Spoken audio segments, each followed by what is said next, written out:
Good morning. Good morning and welcome to the New York City Hybrid Hearing on the Committee on Transportation. Please silence all electronic devices. If you have not yet filled out one of these witness slips, please do so and give it to us, the Sergeant at Arms. At no time, please do not approach the dais. If you have any questions, kindly raise your hand and we will assist you. Thank you so much for your kind cooperation. Chair, we're ready to begin.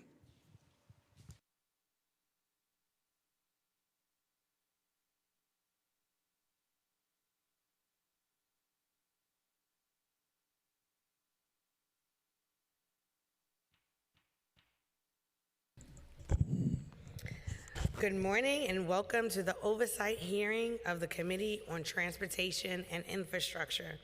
I am Sylvina Brooks Powers, chair for this committee.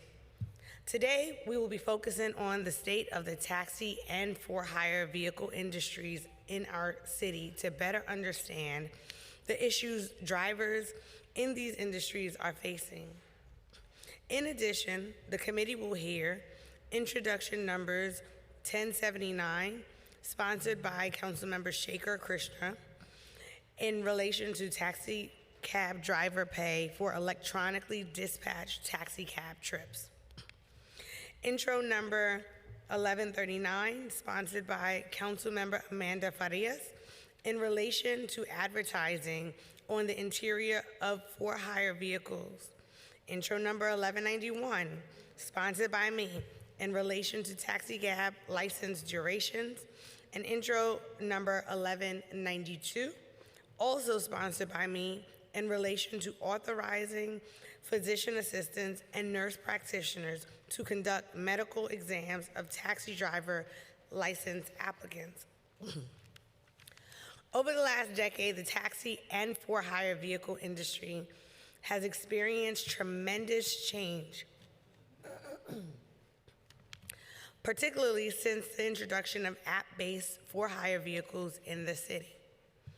This new technology, combined with the devastating effects of the COVID-19 pandemic, fundamentally altered industry dynamics.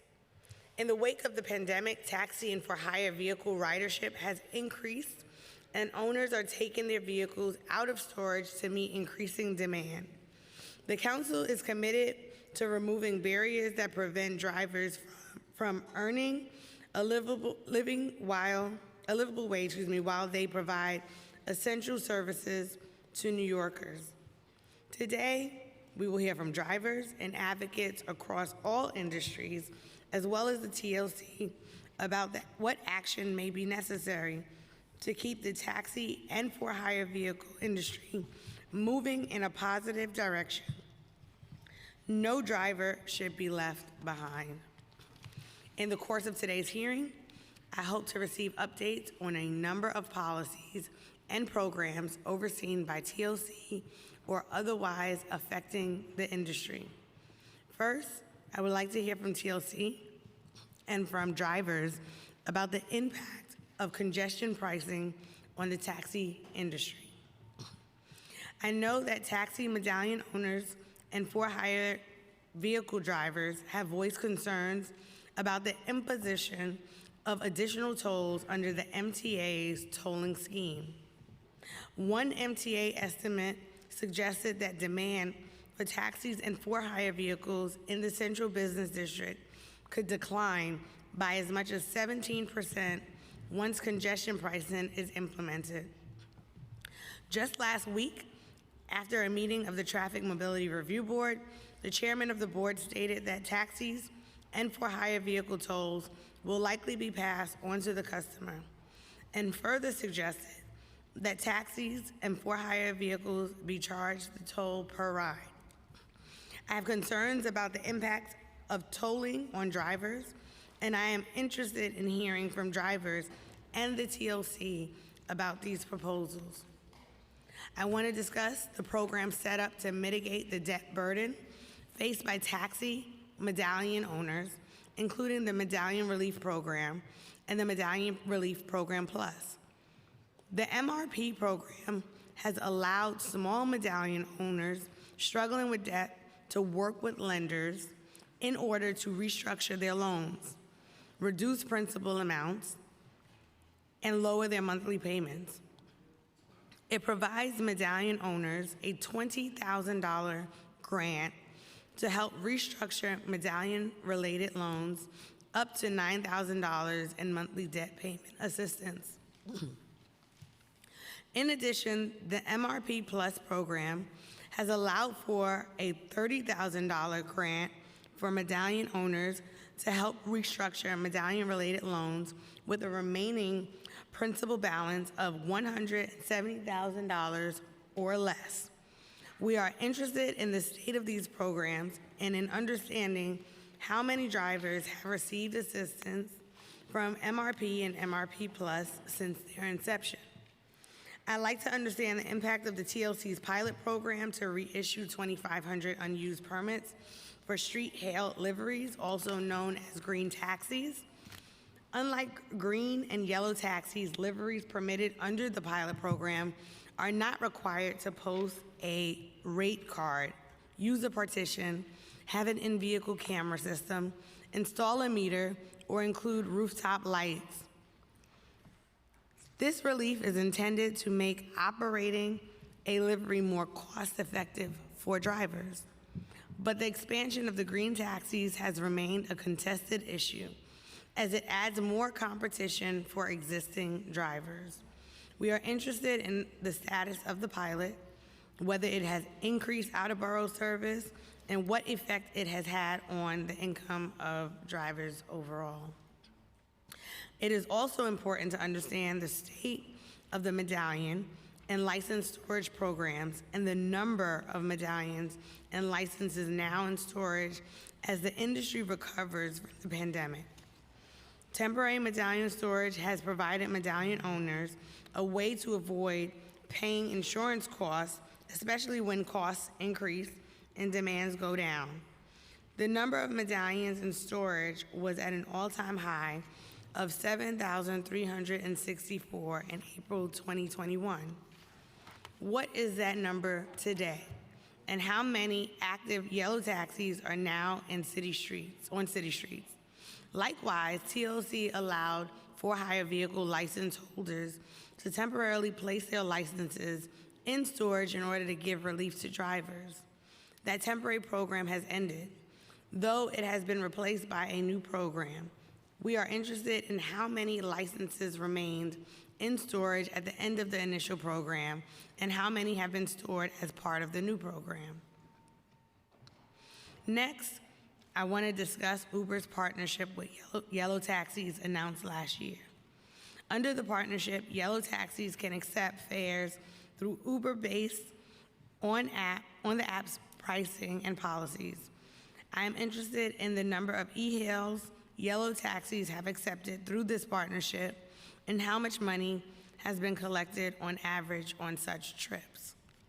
Finally, I am interested in an update on TLC's failure to make half of Yellow Taxis wheelchair accessible as it is required to do under a 2013 class action settlement, despite facing a June 30th deadline to comply with that settlement. Far less than 50% of Yellow Taxis are currently equipped for wheelchair or motorized scooter users.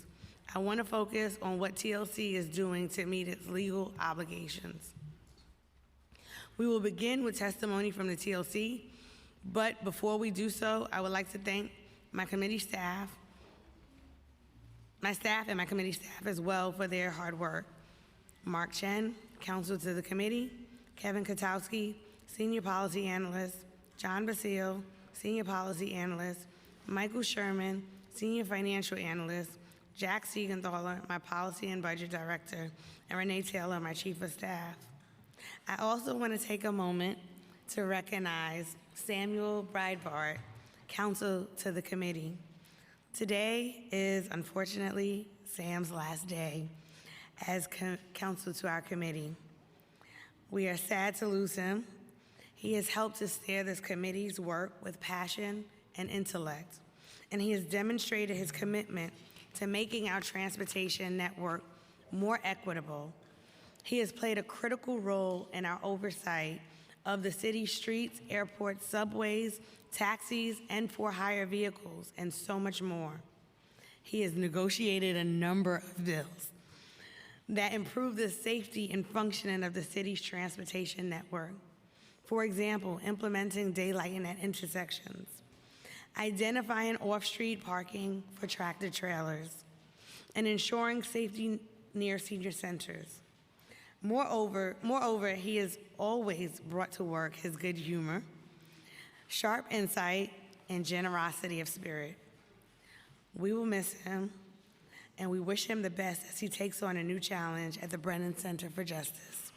Sam, I just want to thank you for the guidance and the support that you have provided me from your very first day as counsel to our committee, and I thank you for your friendship. Thank you. Yes.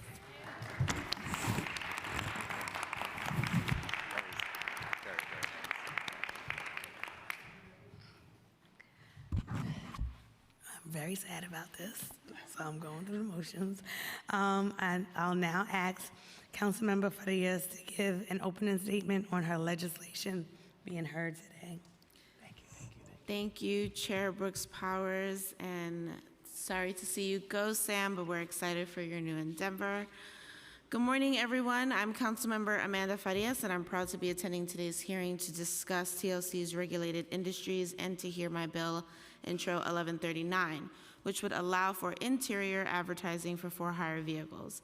This new advertising opportunity, which is not a new idea to the city, would provide rideshare drivers with an opportunity to earn a passive income from advertisements that could allow for more money to stay in their pockets and in the families of our hardworking drivers.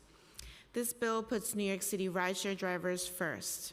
The ability for drivers, specifically that service our outer borough communities, to have advertisements in their cars comes at an urgent moment.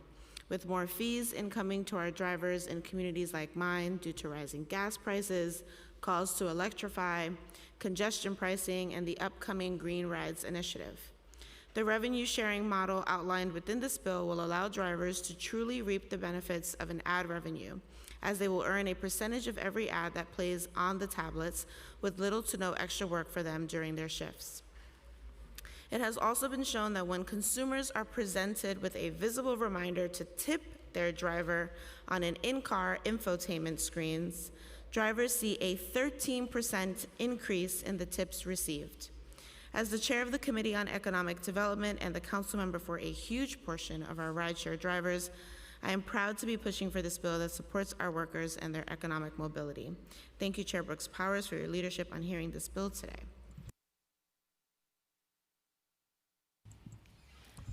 Thank you. I'd also like to acknowledge that we've been joined by council members Lee and Kagan.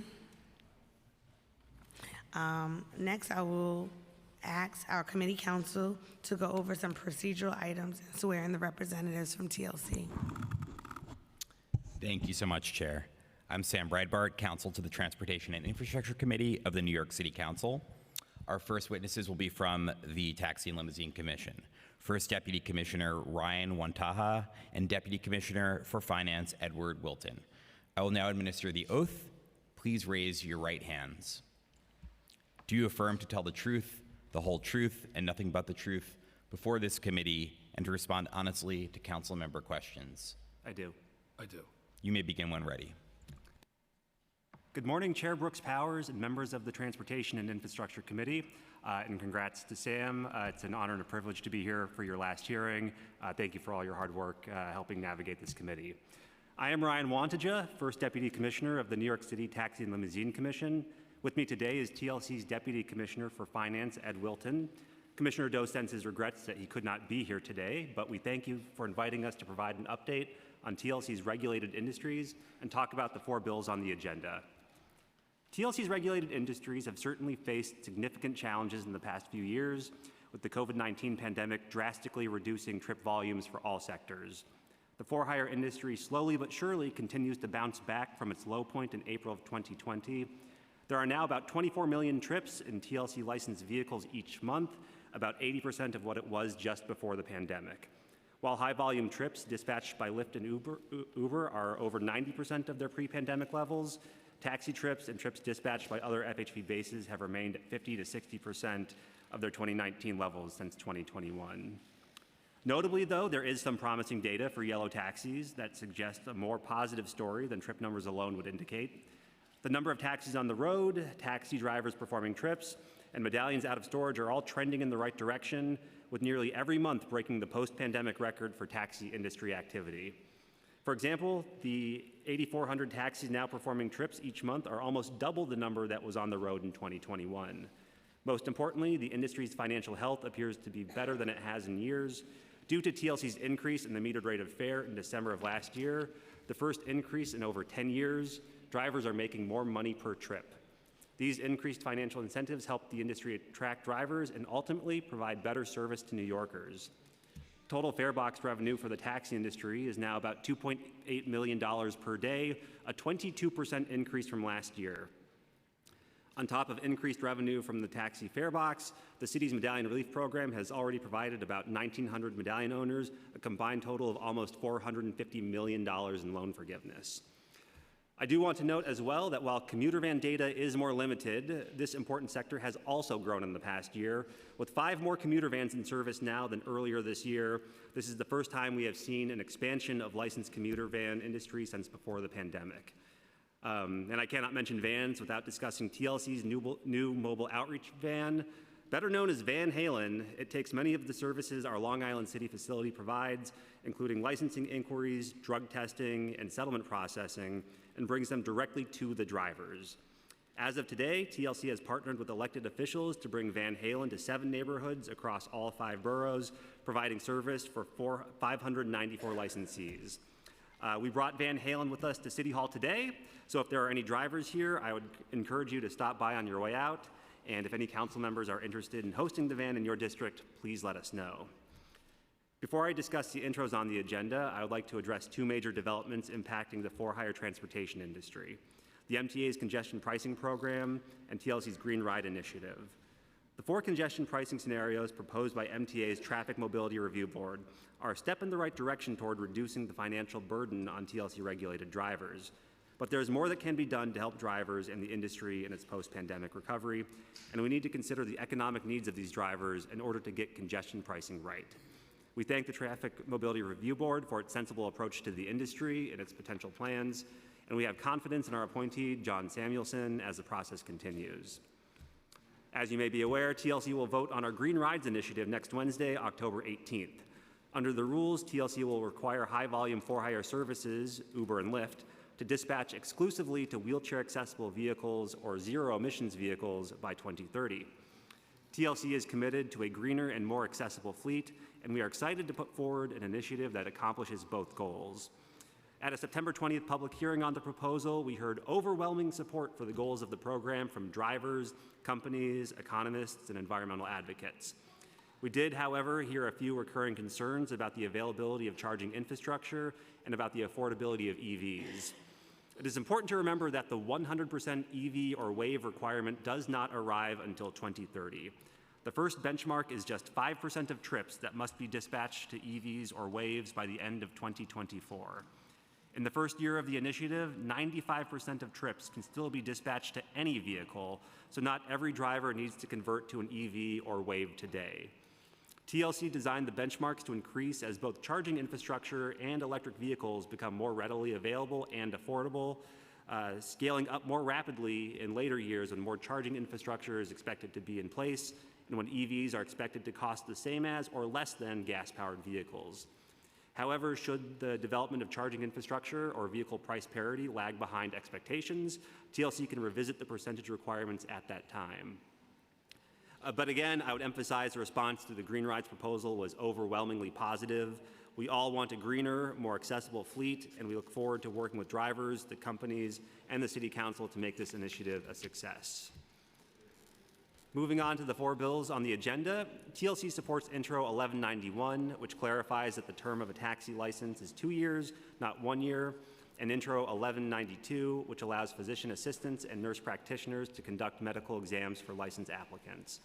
These are both common sense bills that will provide clarity for the taxi industry and more options for our drivers, and we thank the council for their work on these proposals. TLC does, however, have concerns about Intro 1139 and Intro 1079. Intro 1139 would allow interior advertising in for-hire vehicles.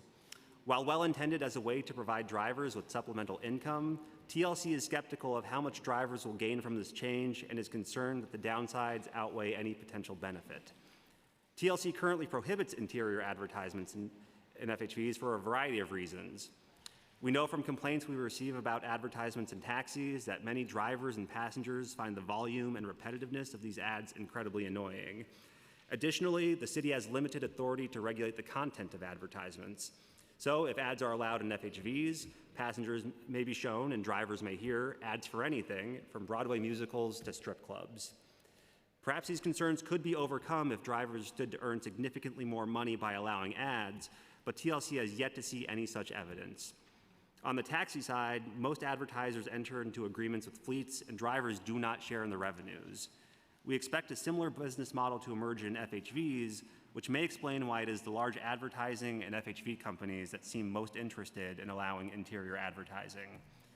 We have heard countless claims that interior advertising will result in increased driver earnings, but we have yet to see proof that such an increase would materialize in any meaningful way and would be guaranteed to drivers in the long term, rather than the companies just offering attractive upfront incentives to get drivers in the door and then reducing those incentives over time, as we've seen in the for-hire industry before. I will also note that the council established Black Car and Livery Task Force recommended as recently as 2021 that TLC maintain existing restrictions on interior advertising.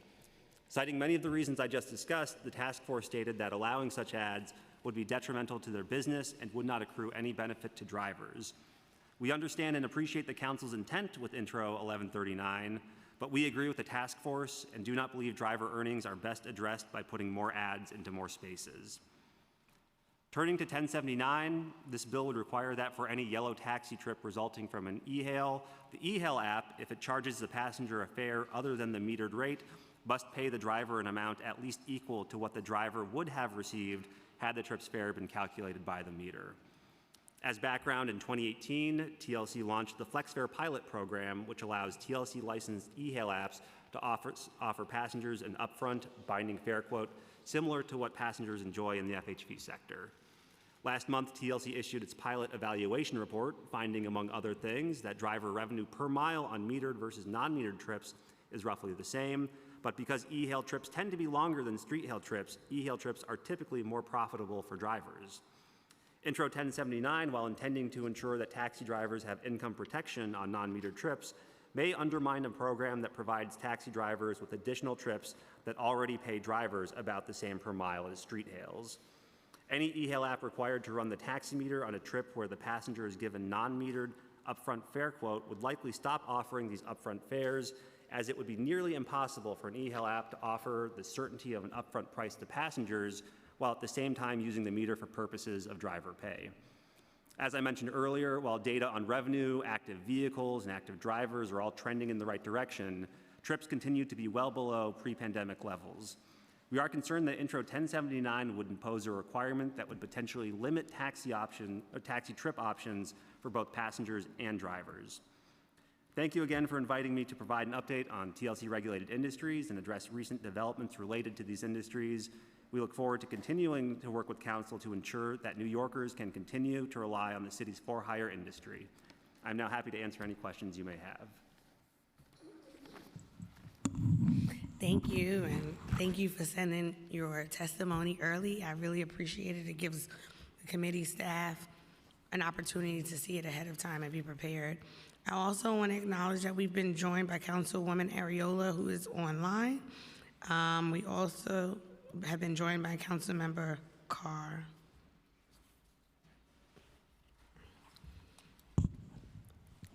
So let's start with the TLC Owner-Driver Resource Center. During the COVID-19 pandemic, the TLC created the TLC Owner-Driver Resource Center to offer additional support to drivers and owners. The center offers professional, financial, and legal guidance to TLC licenses, largely in relation to their debt situation, brokerage, loan financing agreements, and purchase or refinancing of their medallion and other debts. In addition, the center provides services related to driver protection, health and wellness, and public benefits application support. Since its inception, how many clients has the TLC Owner Driver Resource Center helped? I'm sorry, Chair, I don't have that number in front of me. I would be happy to give that to you following this hearing. Would somebody be able to get it while we're going through the questions? We could certainly reach out to our team and ask. Thank you. Since its inception, how has the center transitioned back into helping clients in person versus remote? Where is the in-person center located? And is there still an option for remote appointments? Thank you, Chair, for the question. We absolutely are open for both in-person and remote appointments. Our in-person location is at the TLC's Long Island City licensing facility. We are, I believe, expanding the physical premises now to allow for more in-person hearings, not hearings, but more in-person appointments.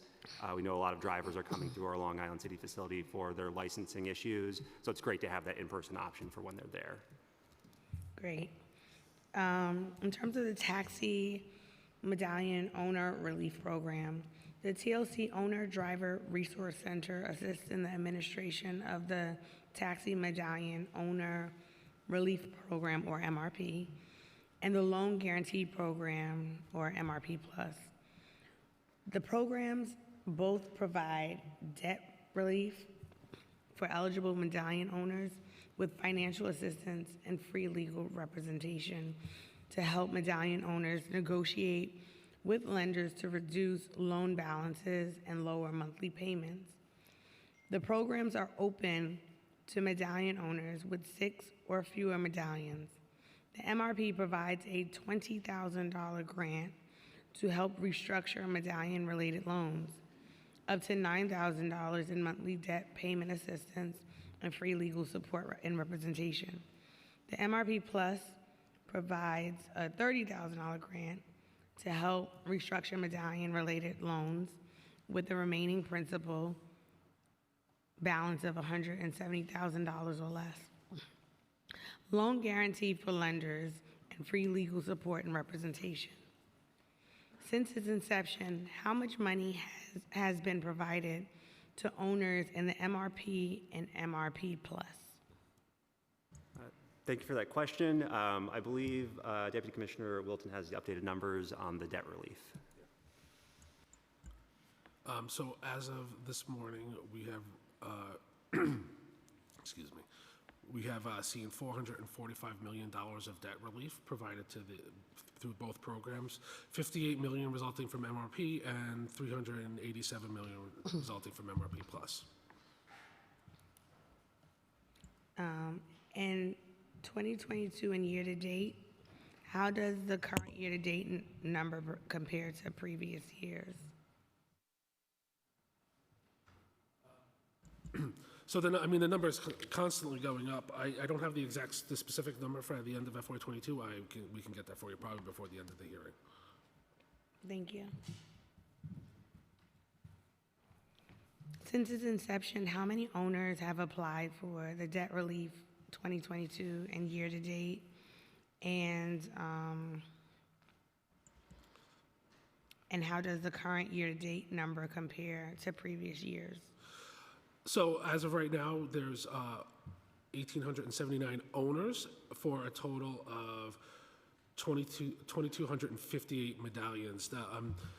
The program was, so I don't have the specifics on FY22 end of year numbers, but the program had just started, so it was very low at the end of FY22. It was the vast majority of the usage has been inside of FY23. All of these numbers we can provide to you after the hearing, though. It'd be great if, while we're in the hearing, someone could be working on getting that information. It's helpful when the agencies come with the data that we're looking for. Since its inception, how many owners have applied for debt relief?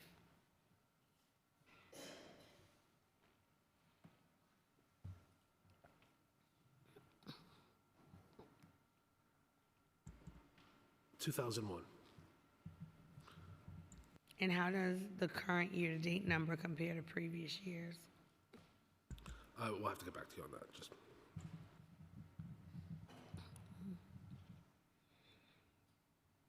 Has the program been streamlined so as to fulfill applicants' needs more efficiently since the start of the program? absolutely. As the program has been moving on through FY23, we've sort of perfected the process of pre-screening drivers for eligibility so that when it is time for them to move forward with the refinancing options, we could do so in an expeditious manner. What is the current wait time for the relief? I don't have the exact number on that. I'm going to have to look at the numbers, but it does take a minimum of, I'd say, 12 weeks for application processing to the refinancing.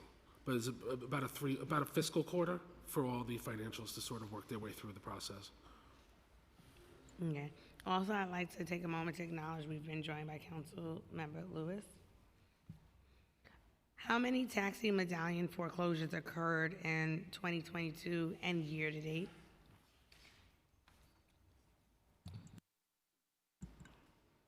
So I know that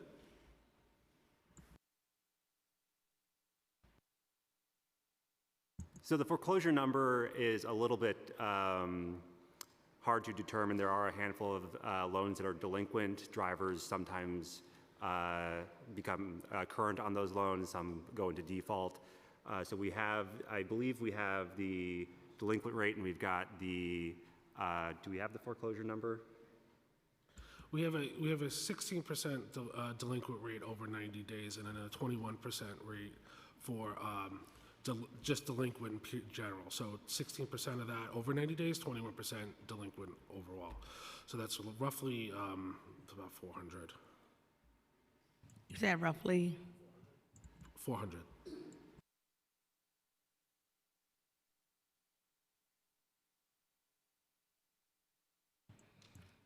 For-hire vehicle license storage program. In 2020, the TLC created a COVID-19 for-hire vehicle license storage program to provide relief to vehicle license holders who could not afford to retain or repair their vehicles during the pandemic. The program ended on August 31st of this year.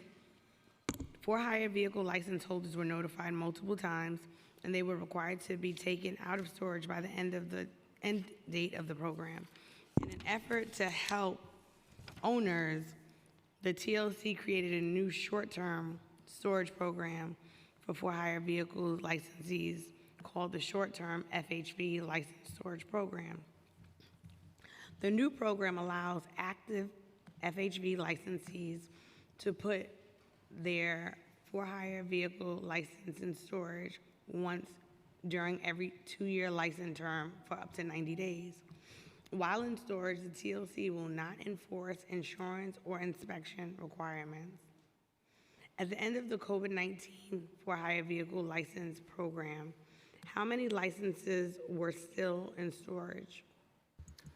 Thank you, Chair. As of last week, we still have 2,684 FHV licenses that are still in storage.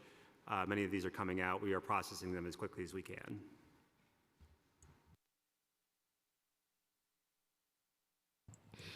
And what happened to these licenses?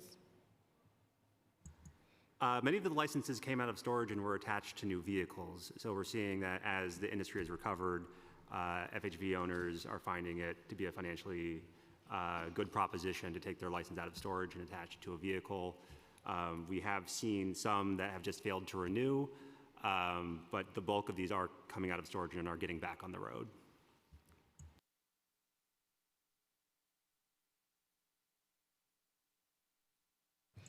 So the question was for the old program. Oh, for the old program? Yeah. These are still the numbers for the old program. The new program doesn't take effect until the end of October. So we're still processing the licenses that are coming out of storage from the old program. Okay. And what were the total cost of fines and violation fees for these licenses that were left in storage past the due date of the program's ending? I don't believe there were any fines that were attached to leaving them in the program. If a license holder did not take their license out of storage, they simply forfeited their license if they didn't reactivate it.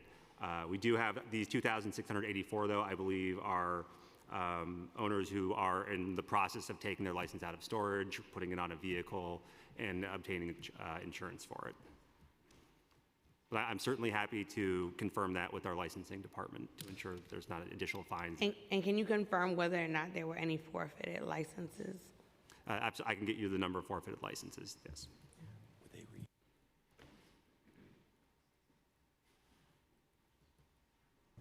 And what's going to happen with the forfeited licenses? Are they going to be reissued or?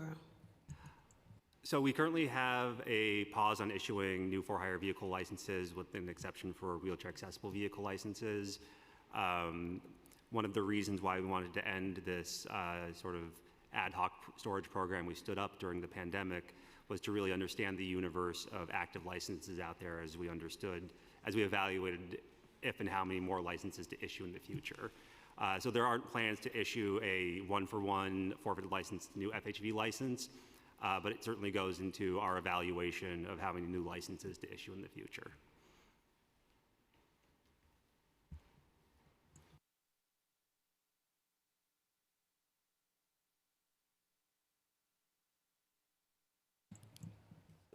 Moving on to Uber and taxi. In spring 2022, Uber announced a partnership with Yellow Taxis to dispatch them through the app. Now, a little over a year and a half into this partnership, how is the program going? Thank you for the question. It seems to be going well. Passengers and drivers both appreciate the extra flexibility of the FlexFare trips that are dispatched through the Uber app. It's my understanding that Uber has partnered with two of our pilot participants, our two e-hail apps, Curb and Arrow, to offer taxis on the platform. I know the rollout was small, so this is not a significant trip volume for taxis, but in a time when trips are still low for taxis, any additional taxi trips are beneficial to our industry. What analysis has been done to understand the impact of this program? Certainly. So Uber offered these taxi trips as part of our FlexFare pilot program. We just this month released our pilot evaluation report. And I mentioned earlier the data surrounding that shows that drivers that are receiving these flat fare trips through Curb, through Arrow, through Uber are making roughly the same on a per mile basis. And actually these trips tend to pay drivers more because they are longer than normal street hailed trips. Thank you. Moving on to accessibility, I probably will come back a few more times on Uber and taxi. But in terms of accessibility, in the report in the city from last month, it was revealed that TLC failed to meet its June 30th deadline under a 2013 class action settlement to ensure that 50% of all medallion cabs are accessible. It missed this deadline despite a 2-year extension to meet it. Currently, just 32% of the entire fleet is accessible to people in wheelchairs or motorized scooters. What is TLC doing to bring that number up to 50%? Sure, thank you for the question. This is the subject of ongoing federal litigation. We are in active settlement discussions now as part of that litigation, so there's not a lot I can discuss here.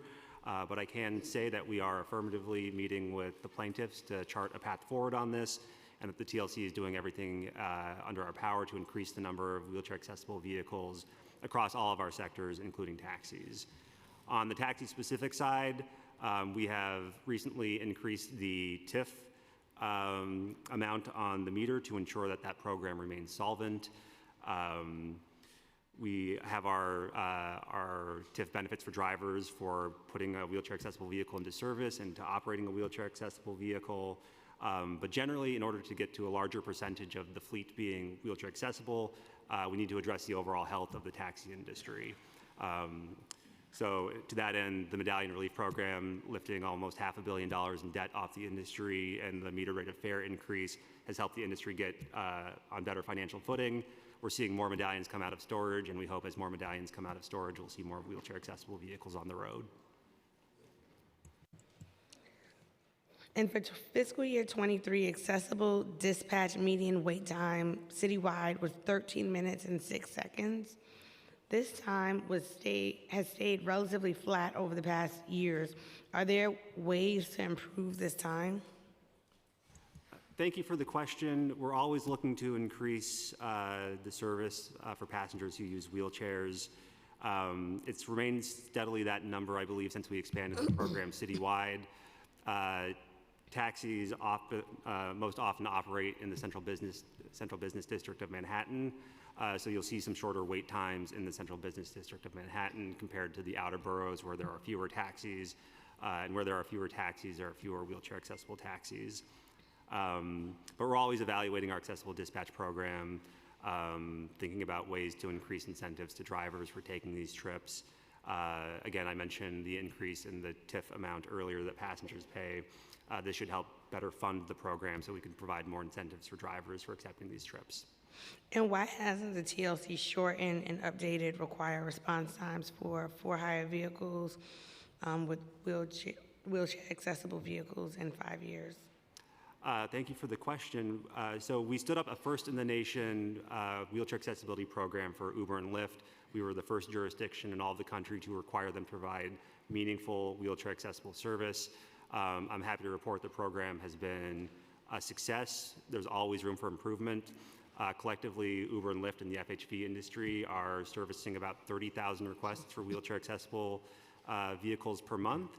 Under our program, they're required to service 80% of those requests in under 10 minutes and 90% in under 15 minutes. And I'm happy to report both companies are meeting those goals. 96% of all requests for wheelchair accessible vehicles are serviced in under 15 minutes, and I believe it's 82% of all requests are serviced in under 10 minutes.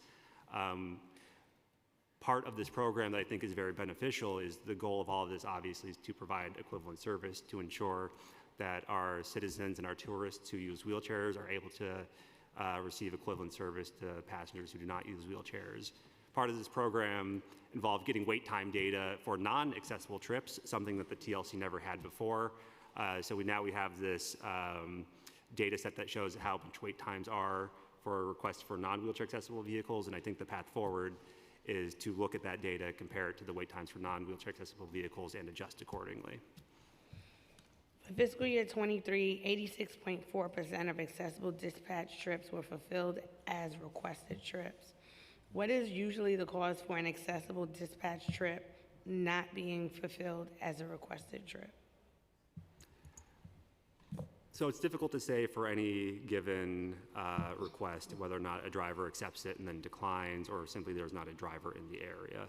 I'm happy to check in with our current accessible dispatch provider, MTM, to see if they've got a better understanding of the declines and the reasons behind those. But certainly declining a request for an accessible dispatch trip is a violation of TLC rules. That is a service refusal that the TLC takes very seriously. So to the extent any of the non-service trips are the result of declines in the program, we can prosecute those accordingly. All passengers are required to wear a seatbelt, not their own, in a taxi or for-hire vehicle according to New York State law. What is the protocol in terms of a driver ensuring that a passenger that may be wheelchair bound is properly secured? Thank you for the question. The driver is 100% responsible for ensuring that the securements in a wheelchair accessible vehicle are properly used. If the driver refuses? That is a service refusal. If a driver refuses to use his securements, I would urge anybody who's experienced that to report it directly to the TLC and we can take appropriate action. And how long does it take from a passenger's 311 safety complaint about not being secured by the driver until a hearing is held? And how long does it take until the matter is resolved? I believe we can provide you numbers on consumer complaints generally. I don't know if we have any specific in terms of securement complaints. No, we don't have the numbers with securement specific complaints, but We can definitely drill that down, but we don't, Okay. it's not formatted that way. And then every blind person has difficulty finding a for-hire vehicle they have ordered. Often the driver may drive off without the passenger, and the passenger is left stranded. What is the TLC doing to see that blind passengers can find their vehicle and get in safely? Certainly, one of the benefits of the emerging technology here is there are more accessibility options for passengers with different disabilities. I do know that the apps also have options for passengers with visual disabilities. Certainly happy to work with them. But again, if any passenger is refused on the basis of their disability, that is a service refusal. We take those incredibly seriously. So a passenger who is blind who is denied service based off of that disability, I would urge them to report that immediately to 311. We can handle it appropriately. Thank you. I'm gonna come back to questions after Councilmember Farias. Thank you so much, Chair. So I really appreciated your enthusiastic response to my bill, folks. I just want to clarify too, this bill's intention is obviously not to question the TLC's authority as a regulator. As an elected member of the City Council, you know, it's our duty to propose legislation that responds to the needs of our constituency. And specifically in my district, I represent many drivers who have expressed feelings of pinch by the slew of fees required by drivers to operate in New York City. This bill, I'm hoping, can alleviate some of that burden by providing them an opportunity to earn passive income. And I'm certain that the agency has oversight over the app-based services, as we've seen and heard, even just by the pilot examples that you've given. And the TLC can ensure that there are rules in place that are mutually beneficial to both the driver and the rider. So just have a couple questions. I understand some of the concern with the advertising in vehicle for the outer borough drivers. I guess my question is, and maybe it's silly, but why do we keep advertising in the yellow and green taxis if there is so burdensome for customers and annoying, et cetera, et cetera? Thank you for that question. I'm both happy and displeased to report that we have been attempting to reduce advertising prevalence in the back of taxis for years. Okay. Advertisements were first introduced into the back of taxis during the introduction of what was then called the Taxi Passenger Enhancement Program, or the credit card readers in the back of taxis. These devices also generated trip data for the TLC automatically, and this is required equipment in taxis. And to offset the cost of the required equipment, the TLC at the time allowed for the equipment providers to show ads in the back as a means of deferring the costs of the required equipment for fleets and drivers alike. We have enacted several pilot programs in the past to pilot screenless, what they're now called tech systems in the back of taxis. We have rearranged our rules to reduce the time and ads that are the time ads can be shown on, to require a default off, a default mute in there. But the general theme of the regulation surrounding this has been to reduce the prevalence of ads in taxis to the extent possible. Do we have data on how many people click mute or turn it off? Like, is that an ability? Like, do we have that ability? It might be data we can acquire from the providers. It's not part of the regular trip records that they give to us. But I'm certainly happy to reach out to the two main tech system providers, Curb and CMT, to see what data they have on passengers clicking mute. Sure.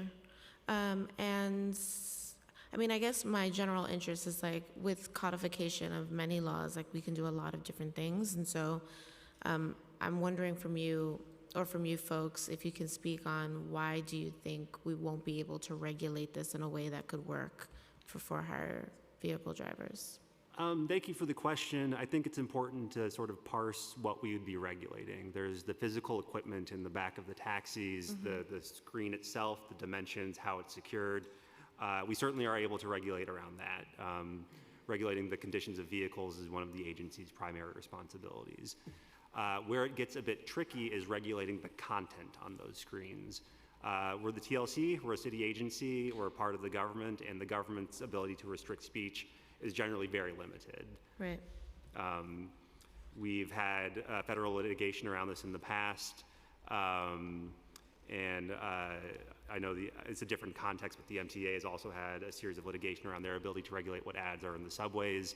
We're the government, we can't restrict speech is, I think, the most basic way I think I could say it right now. But I think in essence, right, like a corporation like Uber or Lyft could choose what content they display or not. It's like how, you know, Elon Musk can do whatever he wants on Twitter. Certainly, yes. So we see this on the Uber and Lyft apps today. These aren't screens that are affixed to the backs of taxis, but if you open up your Uber or Lyft app, you'll be shown ads for a multitude of things. But this is not a device that's attached to the taxi. It's not something that's auto-playing when a passenger gets in. So it's not something the TLC certainly exerts authority over.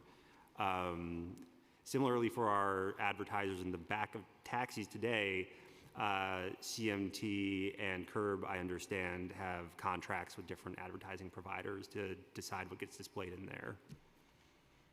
Makes sense. Thank you for that.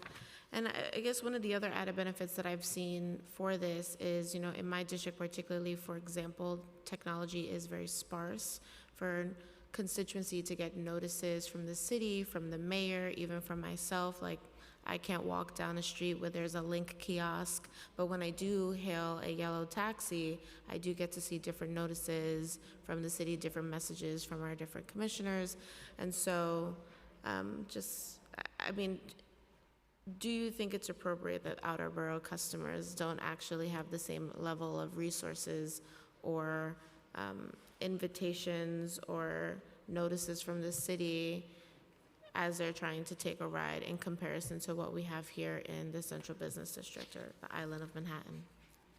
Thank you for the question. I do think it's absolutely important that all residents of New York City receive important updates. On the taxi side, we have requirements that set aside a set amount of time for PSAs provided by the agency that if the device does display advertisements, they must also display city-provided content. Certainly any advertising in the back of FHVs, we'd like to see that city-provided content as well, but I believe there's other mechanisms we can get our messages out other than bombarding passengers with ads. We have a very active set of social media accounts that are constantly pushing out our messages. We have our Van Halen. We've got a wonderful mobile outreach team that is outside right now, passing out every piece of literature you could imagine to any driver who's interested. So we're always interested in ways that we can better communicate with our licensees, with our passengers. We're just not sure that the introduction of ads is going to be the best place to put those notifications. Oftentimes, you know, they're drowned out by the ads themselves. Passengers will see the ad and click the off button anyway, so it's not the most effective means for getting TLC information out to our passengers. Okay, thank you. And just please keep me posted on if we can figure out if we have that data. And I will say, as someone who had the first Bronx Van Halen event in my district office a couple months ago that served over 250 drivers. It was wildly accessible and people really had a great time and enjoyed it very much. So thank you for partnering with me on that. I will ask a couple more questions on for-hire vehicle electric vehicle licenses. So in 2022, the TLC announced that it would issue 1,000 new FHV vehicle licenses restricted to electric vehicles. Have all 1,000 licenses been issued, and what is the new issuance, and if they have been, has that been deemed successful? Thank you, Council Member. All 1,000 licenses have been applied for, is what I can say, but we don't have the 1,000 vehicles on the road yet. When we were establishing our license issuance, because we had a finite amount of licenses, what we didn't want was for drivers to go out and purchase a vehicle only to not be able to obtain one of the limited number of licenses we had. So the way we did this was we had drivers sign a statement of intent, which was basically a ticket to get a license once you've got your vehicle. So after you received your ticket, you had 90 days to acquire a vehicle. But we have been somewhat generous in allowing drivers extra time because we understand the constraints on finding vehicles at the moment. Sure. And I mean, I guess the intent, what's the intention behind giving them out? I know we have hopefully more than 1,000 applicants, but at least 1,000. Do we know if the priority is to give to individuals or to give to companies with EV fleets. I know we're seeing a variety of options right now for drivers, some that can't necessarily afford to buy it, are leasing it from companies or setting up different systems for themselves. Certainly, thank you for the question. For the 1,000 licenses we issued, 600 were dedicated to drivers because it was very important to us that drivers that may be stuck in leases today have access to their own license, their own small business. But also recognizing the point that we need these companies to build charging infrastructure, and many of them need their own licenses to do so. We wanted to make sure that 400 were available to anybody. But all 400 of those did not go specifically to corporations. Drivers were able to access those as well. I think one of the lessons we learned on our first round of EV license issuance is, one, there's incredible demand from drivers out there for these things. We had a wait list in the thousands for them. All 1,000 were snapped up within minutes of opening this. So we know there's the demand out there. And we also know that trying to sort of apportion the licenses between the different sectors, between drivers, between companies, that also creates a lot of unnecessary confusion. Both drivers and companies need these licenses to get out of leases, to build out the charging infrastructure. So any additional, I think, license issuance we may do in the future will take the lessons that we learned from our first round into consideration. Okay, thank you. I know this industry itself, or the sector itself, has a lot of different places that we have to hone in on a focus with leasing, with our local drivers, and that we're maybe part of bases, that our bases are losing folks every single week. I appreciate that answer. So in FY23, there were over 78,000 TLC driver licenses issued, a dramatic increase from the 47,000 plus in FY22 and 55,000 plus in FY21. In addition, 20,548 of those licenses were new licenses issued, which is also about 5,000 more in FY22 and about 16,000 more in FY21. What was the cause of increase in driver licenses issued? Thank you for the question. As I mentioned previously, we're seeing increased activity across all sectors of the for-hire industry, taxis, FHVs, and the licenses that we issue for drivers are universal driver licenses. They allow you to drive for taxis, for Uber, for your local livery base, and jump between those as you please. So as passengers are coming back, as trips are increasing, as the per-trip revenue that drivers are making increases, I think we're seeing more drivers see this as a good economic opportunity to get their license. On top of that, the total license issued, I believe, includes our renewals. Our driver licenses are on 3-year renewal cycles, so some years will naturally have more license issued or more license renewals than others. And was there any concern around saturation of the market? We have not seen any saturation of the market. We have been monitoring driver pay. We've been monitoring trip volumes. Importantly, on the Uber and Lyft side of this, we're also monitoring what we call utilization rates. So these are the times drivers spend with the passengers, which is a good indication about where supply and demand are at any given moment. We want high utilization rates. This means we've got passengers in the backs of our vehicles, that drivers are making more money because they're doing more trips. And we've seen the utilization rate for the industry hover at about 58%, which is where it was prior to the pandemic, and what we believe is, has resulted in, I think, short response time for passengers, but without a flood of drivers and vehicles on the road.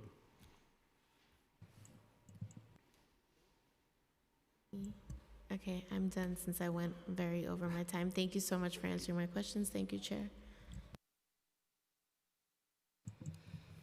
I am going to ask a few questions on behalf of Councilmember Shekhar Krishnan. So the TLC metered rate increased in December 2022, and data set used for the final report goes into 2023 after the increase went into effect. However, the report doesn't acknowledge how that change could have impacted pay for both flex fare trips and traditional street hail trips. Why not? And why were there inconsistencies in the TLC data that was analyzed in the first report to the final report? For instance, the initial report contains a comparison of average driver pay based on flex fare versus the meter fare from a few actual trips. This comparison was really helpful to give examples of what drivers could actually see and pay. They would then know that for a trip to Jamaica, from Jamaica to Jackson Heights, a flex fare driver could expect to make about $6 less on average.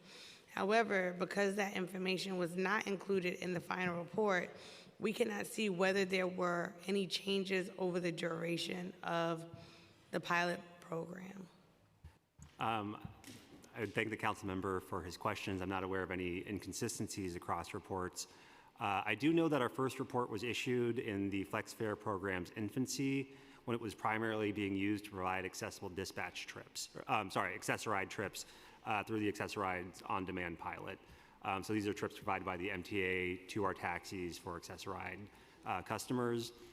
Neither app had opened up really a public-facing version of the FlexFare program. So what you were seeing were fares that taxi drivers were paid principally on Access-a-Ride trips. So that was, I think, well over 99% of the trips that were conducted at the time of the first pilot. So these weren't reflective of real consumer transactions. So the updated report that we recently issued happened after we insisted that the apps offer this to passengers. This is also after Uber incorporated the e-hail options into their app. So that's why I think the driver pay data on our second report is a bit more robust and I think a bit more indicative of what the FlexFare program actually would produce. And as we've seen there in the over 6 million FlexFare trips we've seen, the average metered trip per mile produces about $4.28 for a driver, where the FlexFare payment has given drivers about $4.44 per mile. So a per mile basis, the FlexFare pays a little bit more, and I think that makes sense because e-hails, drivers always have the option to decline an e-hail. So if there's a street hail in front of them that they believe is going to pay more, they're going to click decline on the e-hail. So we've seen the companies pay drivers more on these trips in order to entice them to take them. And again, as I mentioned earlier in my testimony, the e-hail trips tend to be longer than street hail trips. So drivers are making a little bit more on a per mile basis, but are certainly making more on a per trip basis because the trips tend to be longer. But if the council member has any questions about the data, I'm happy to reach out to his office and we can have those discussions. He has just a few more.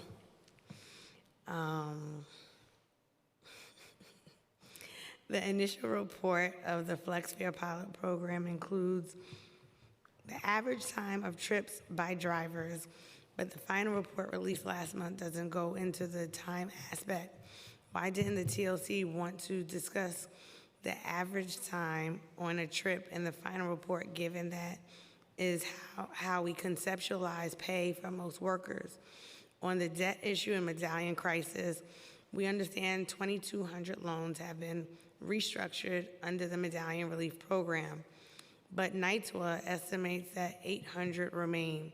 What is the TLC doing to bring those lenders to the table while NYTWA is working on a solution for the remaining 800 loans? What is the status of the fund for the $30,000 grants that will be doled out to drivers? I thank the council member for their questions. To address the MRP portion of this first, we are constantly discussing with lenders ways to get them into either of our MRP programs. Some lenders' portfolios make more sense for them to convert on the original MRP program.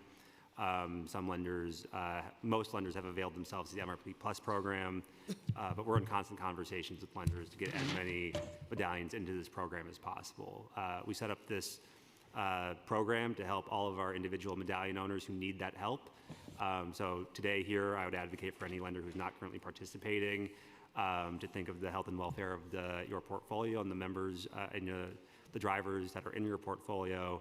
This is a great deal for drivers. This is a great deal for lenders. So any lender who's not currently participating, I would just urge to come to the table.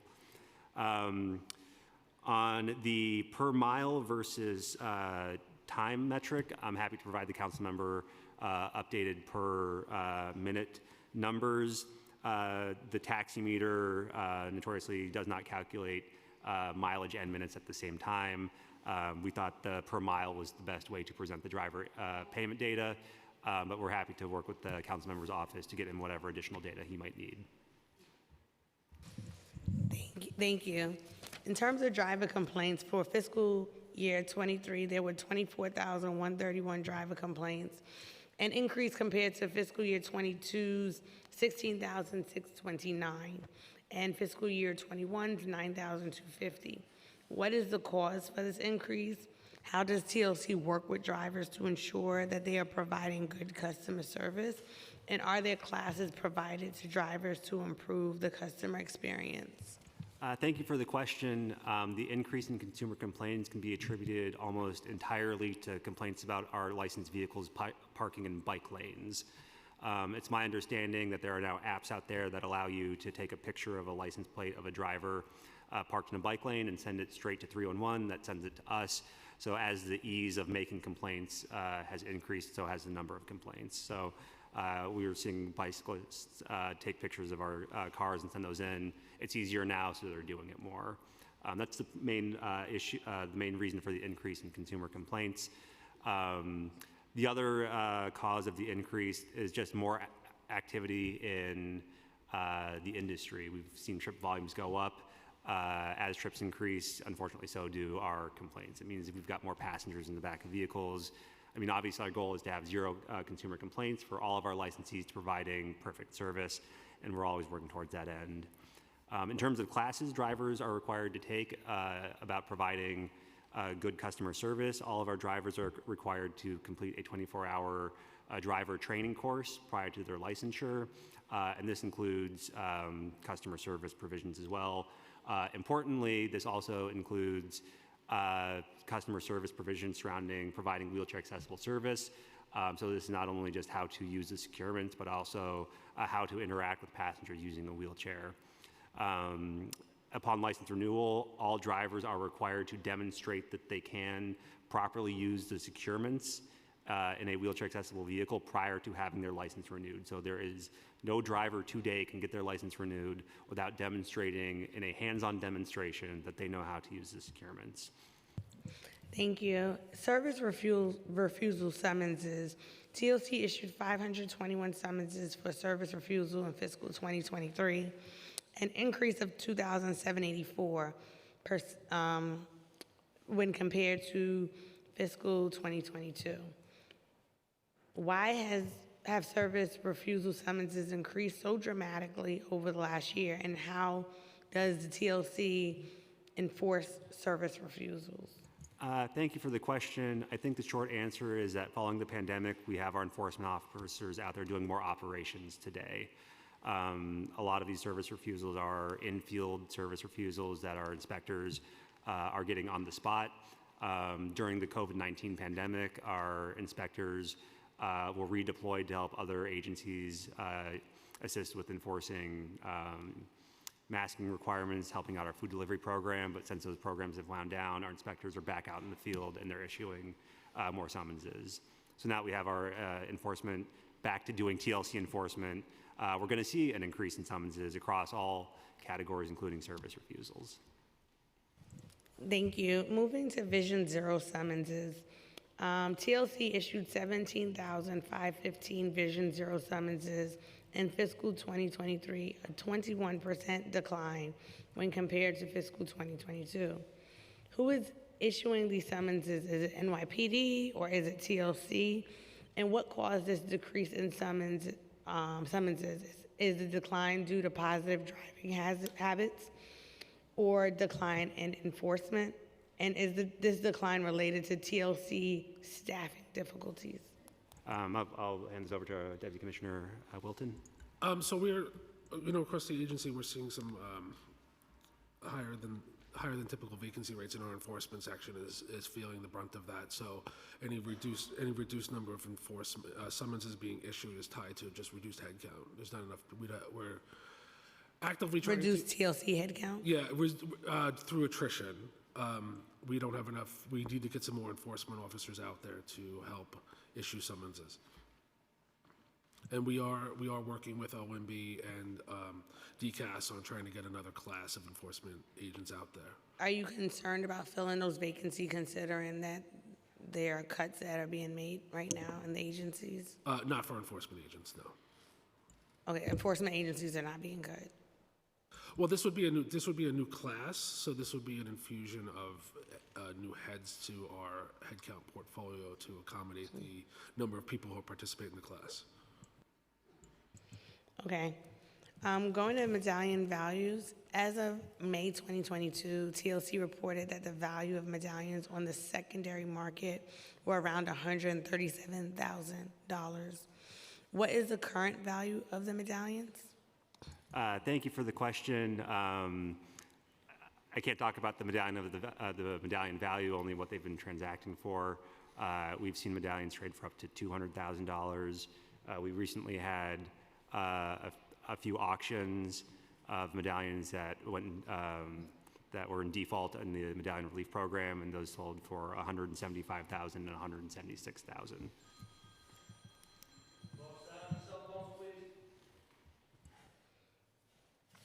How many medallions have been exchanged in fiscal 2023 and so far in fiscal 2024?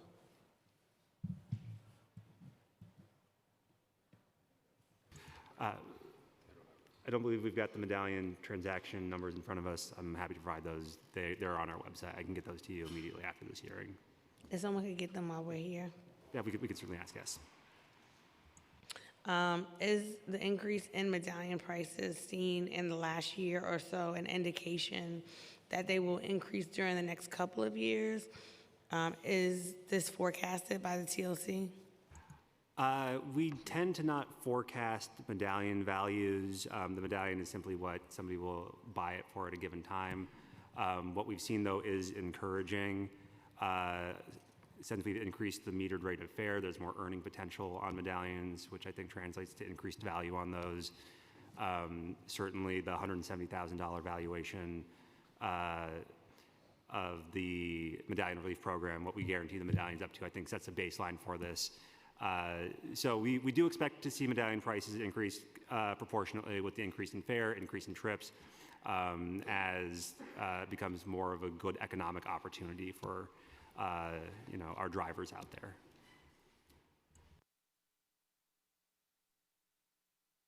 We've been joined by Councilmember Shekhar Krishnan. Next, I want to pivot to the commuter van industry. You mentioned that you've seen an expansion of licensed commuter van industry for the first time since the pandemic, which I'm really excited to hear. How many commuter vans are currently on the road? I believe we have 38 currently on the road. We were at 33 for a while, and we added 5 in the past year. And what is the TLC doing to support the commuter van industry? Certainly. We are in active what we understand to be a major issue in the commuter van industry is the availability of insurance.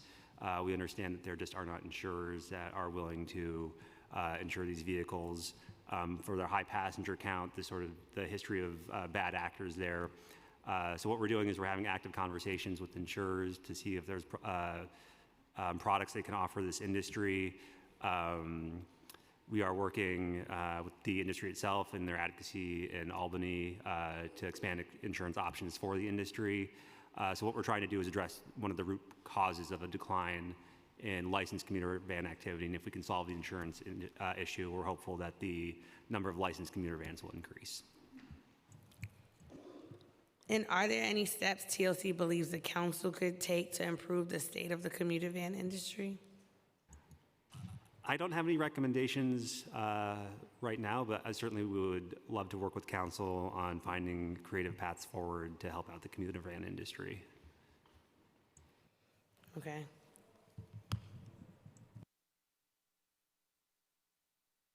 Do you have any answers for the ones that we were waiting on responses? Sure. At the beginning of FY23, we had the Medallion Relief Program had relieved $54 million of debt. Over the course of FY23, we relieved another $389 million of debt for a total of $433 million. And then so far in FY24, we've had another $12 million of debt relieved for the total of $445. Additionally, in regards to the ODRC numbers, since inception, there's been 3,800 ODRC drivers serviced by ODRC, and then a different way to look at it is we've had 2,900 medallion service. So yeah, the drivers or the medallions, but that's since the inception of ODRC. We still have a few more numbers coming in.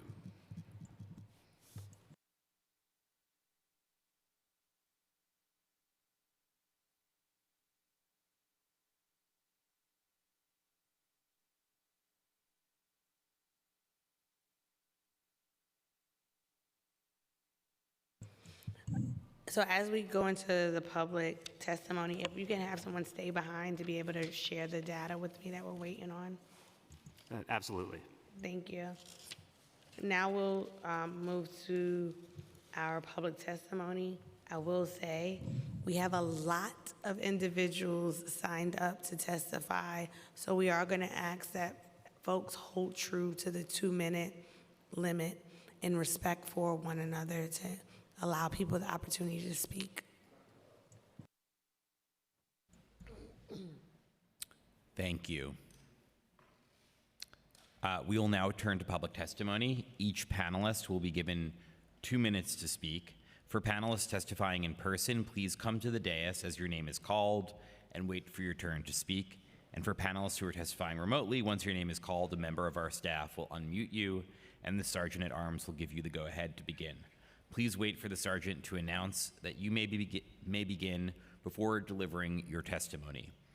I would like to now welcome Jean Ryan, Bharavi Desai, Pat Gatling, Maureen Regan, Chayanga Sherpa, and Bunmi Olowoyeye to the dais.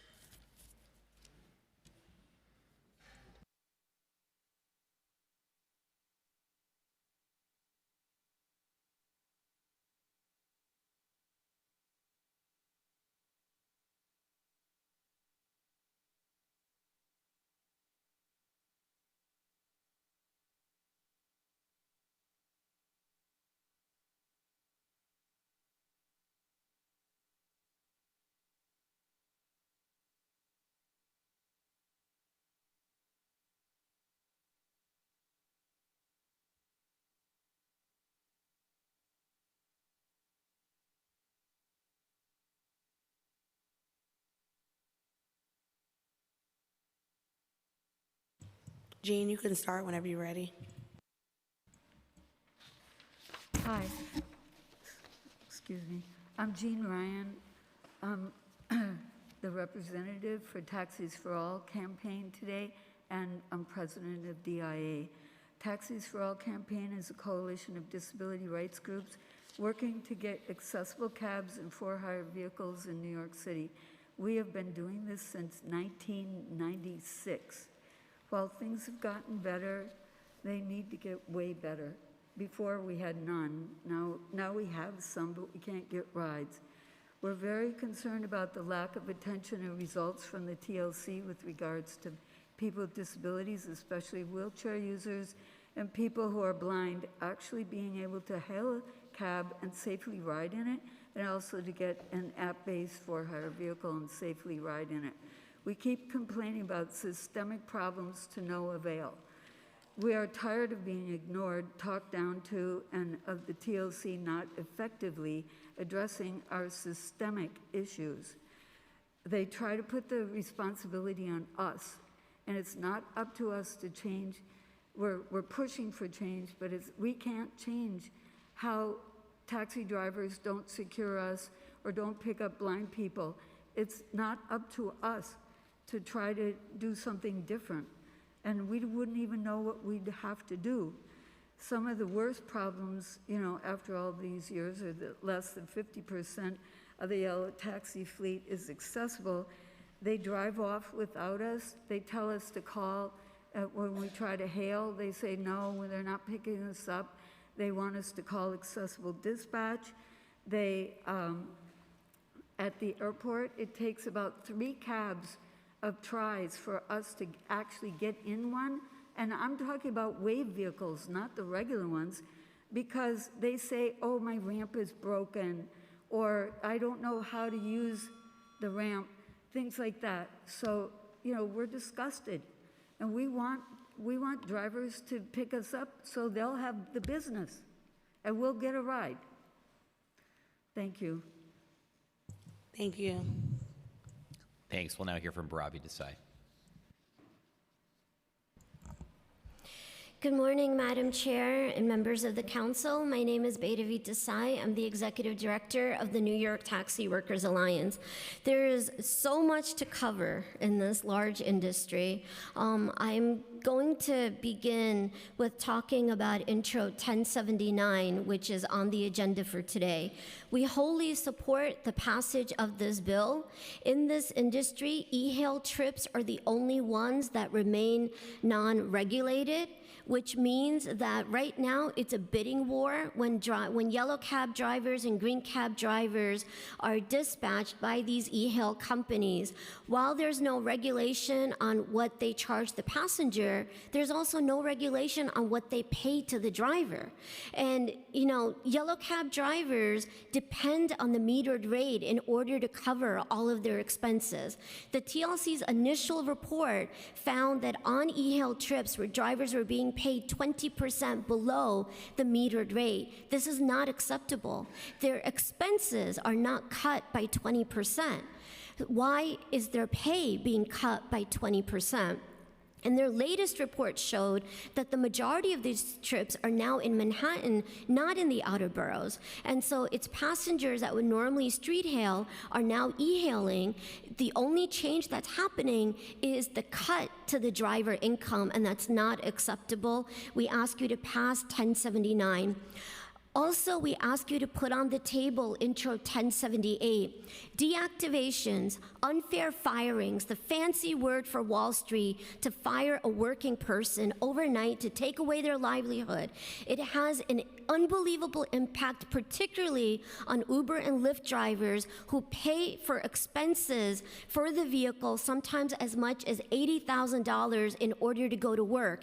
Imagine being left without a job overnight with no notice, no fair reason, and no right to an independent appeal, an appeal independent of the companies. We ask this council to have a hearing on 1079 and on 1078 and pass the bill this year immediately. Thank you. Please no clapping. Please no clapping, or you'll be asked to be removed from the chamber. Thank you. We'll now hear from Pat Gatling. Good morning, Madam Chair and the members of the Committee on Transportation and Infrastructure. My name is Patricia Gatling, and I'm appearing here today on behalf of the International Association of Transportation Regulators, IATR, to provide information relevant to Intro number 1139, which would allow for-hire vehicles to display advertising on an electronic tablet inside their vehicle.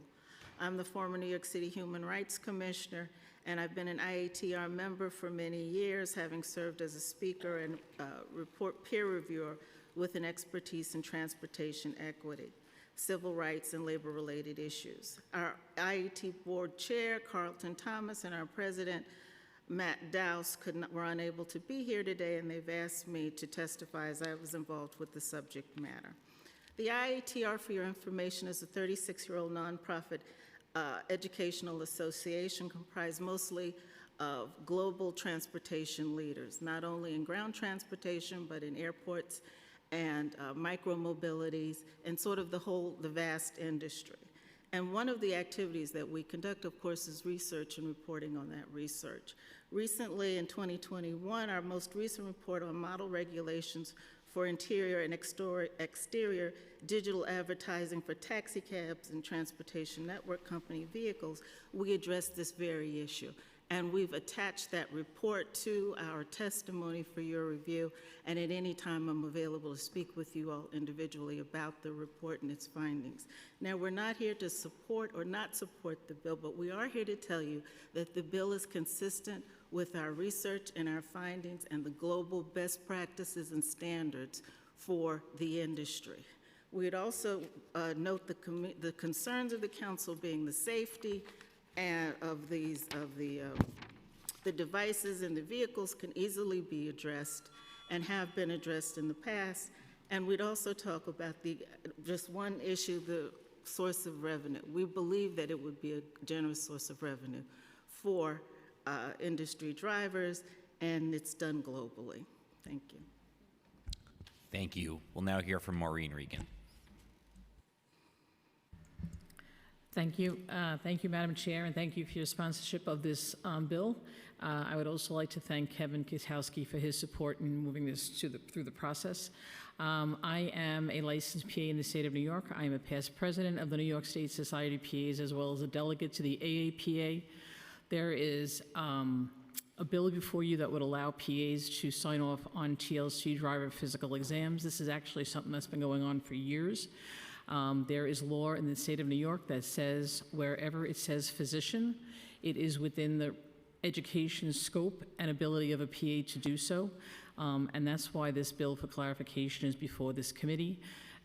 There are over 20,000 licensed PAs in the state of New York and 33 PA programs, so certainly a solution to the current healthcare workforce shortage. And clarifying this would certainly make it easier for the drivers to meet this requirement. Thank you. Thank you so much. We'll now call on the next round of panelists. One more? Oh, you can go. Sorry. Yes, we'll now hear from Chayanga Sherpa. Thank you. Sorry. Good morning, everybody. Thank you, Council Member. My name is Chayanga Sherpa. I am a Lyft driver and a part-time student. And today I'm here to support the Intro 1139 by Council Member Farias and request the City Council to pass this bill. I'm also here to testify in front of you all that Play Octopus, the company that does this tablet advertising, has been nothing but one of the best entertainment tools in my car as a rideshare driver. It is very engaging and oftentimes initiates a fun conversation between me and my passenger. It has very useful information such as driver profile, live navigations, weather, classic trivia, etc. I've been with Play Octopus since 2019, and it has boosted my earnings through tips and from the Play Octopus rewards itself. I would be totally against the Play Octopus if it was spreading political propaganda, hatred, racism, or discrimination, etc. But because Play Octopus is all about entertainment and information sharing, I urge you all respected individuals to let us continue to use this platform as it helps already struggling drivers with the current inflation hike. Thank you. Thank you so much for each of your testimonies.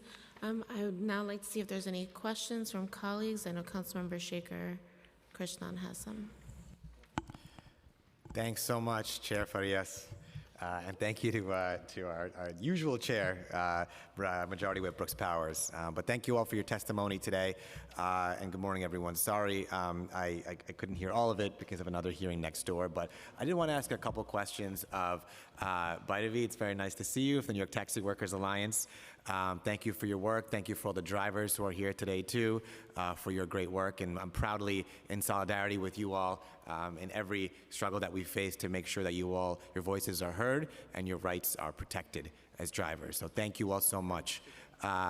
Ms. Desai, I just wanted to ask you, and I may have missed some of this in your testimony, too, but just with Intro 1079 that we're considering today, you know, this disparity, and we heard some testimony from TLC before too, but didn't quite get the clear answers that we wanted to on why this disparity between the e-hail rates and the regular street hail rates, why it exists.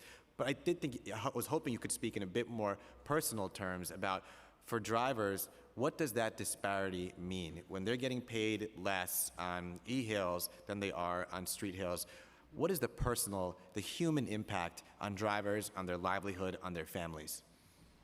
Thank you, Councilman. Basically, what it means is instead of the trip paying you, you're paying for the trip as a driver. Because, trips for drivers are not just about revenue, they also represent expenses. Because when you're engaged in a trip, there's a cost to, of course, gasoline. It's also wear and tear of the vehicle. It also adds to your insurance rates, depending on the mileage, right, that you're putting in, and you're at risk. And so when on these e-hail trips, the driver is being paid below the metered rate, it means that the cost of that trip is now being covered by the driver. The trip has now become a liability rather than a source of revenue. And I think it's really important to note here that, for yellow cab drivers, you've got the highest level of expenses across the industry, both because of the medallion, but also because of the vehicle requirements. There's a vehicle retirement requirement on yellow cabs. It does not exist for FHVs, for example. The insurance rates can also be higher.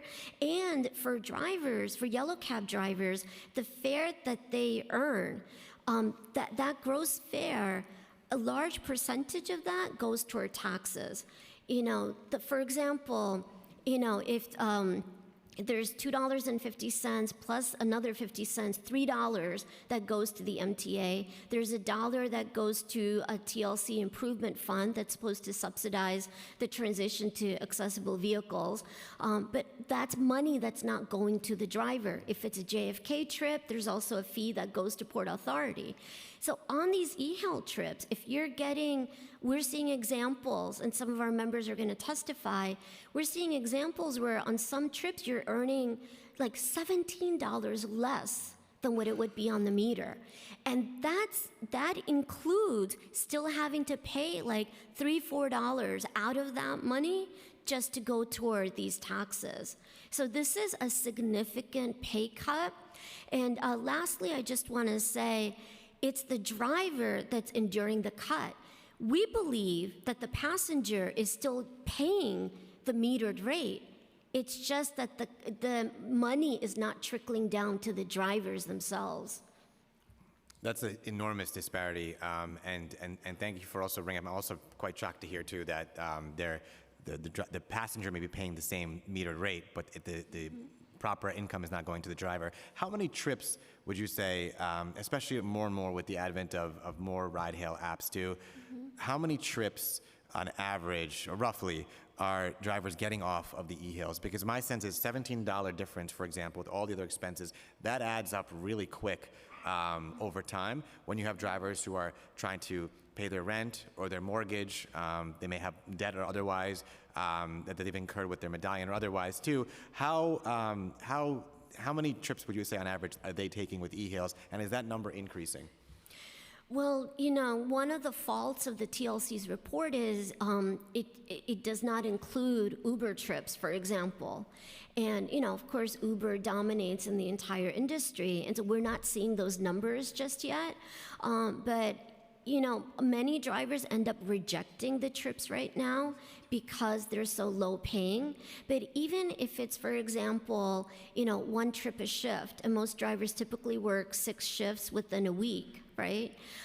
In the course of a year, that could be like 300 trips. And that I'm extremely lowballing it. So, but one thing in the TLC's report that's very important to note is they said in their final report that while they expected e-hail trips to be primarily in the outer boroughs, what they found is that, in fact, that they're majority in Manhattan, in the central business district itself. So trips that drivers would normally do as a street hail and earn off the meter are now, switching over to the e-hail market where drivers are being paid less money. So it's another reason why this bill has such urgency. Thank you so much. Thank you to the Drivers and Taxi Workers Alliance. Thank you. Thank you, Chair. Thank you. Thank you all. We'll move on to our next panel now. I'd like to also acknowledge that we've been joined by Brooklyn's own Councilmember Mercedes Narcisse. Thank you. The next panel will be Tidiane Diallo, Suvez Bairagi, Bamba Diakite, MD Kairul Islam, Joseph Dim, and Tamer Rashdan.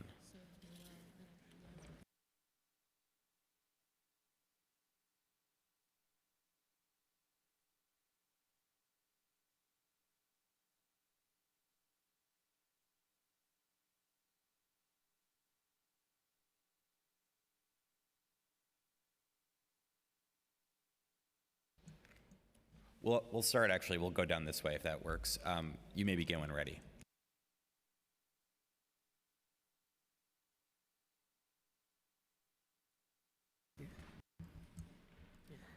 Good morning. My name is Joseph Dim. I'm an Uber Diamond driver. I've given up to 15,000 trips and for 2 years, and I'm happy to give my testimony today. I'm here to support the Bill 1139 in support of advertisement tablet in our vehicles. It helps us a lot because the passengers, sometimes they are strangers. The drivers do not know the passengers do not know the drivers. But with the tablet, the passengers sit in the back of the car, they will feel entertained while the driver will keep on driving. Then also it makes us to get some little money from it, which is also nice. And also we have some families, whenever they come into your vehicle and there's no tablet in it, they feel somehow, they feel unwelcomed. But when they have the tablet, they feel welcomed, they play with you. While they're playing the tablet, they ask you questions. That's where the communication begins. And also you see some of drivers cannot speak English, or some cannot speak Spanish. So, but with the tablet, passenger will feel comfortable in your vehicle, feel relaxed, and then be happy while you are driving. Think about it. When you don't have a tablet in the vehicle, a passenger sitting behind you, just watching at your head, you driving, every steps you make, you'll be observing it as if he's an observer. But when you have such kind of entertainment at the back of your seat, the passenger will feel at home while you are busy driving. There wouldn't be much of interaction because you are busy focusing on your driving skill while the person sitting behind is sitting behind enjoying him or herself. So I can say clearly, with the tablet, it made us to at least achieve some kind of extra income and again, be happy while you are doing your job. Because after the rides, when you end the trips, your rider will be so happy to say, I'm happy, it was a very good trip. And you will be also happy to welcome another guest. Thank you. Thank you. Yes. Thank you, Honorable Council Member. Give me an opportunity to provide my testimony. My name is MD Kairul Islam.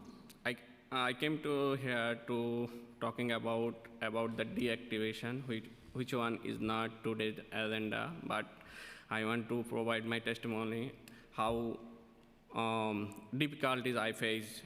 I work with Uber since 2019. Then after 2022, they deactivate my account unauthorized. I bought $75,000 car. Now I am facing the hardship because I came from work, and when I woke up, I can see I am unable to go work. Is the current situation is I can provide my loan expense, my rent expense, and other expense as well. Is fully give the hardship in my family as well, and I am going to be mentally depressed, and my family also, because I can't afford their expense as well. So I hope honorable council member gonna pass as soon as possible this bill to unfair deactivation. I went the IDG office and also several places, also Uber office. They don't provide me the pay, what is my fault. They don't provide me any information or anything. So this is unfair. I can't, only if I appeal, they're gonna give the decision. They don't provide any proof of evidence or regarding my side. I can prove, I can't provide any document or anything. I am not guilty. They do, they did the decision and they deactivate.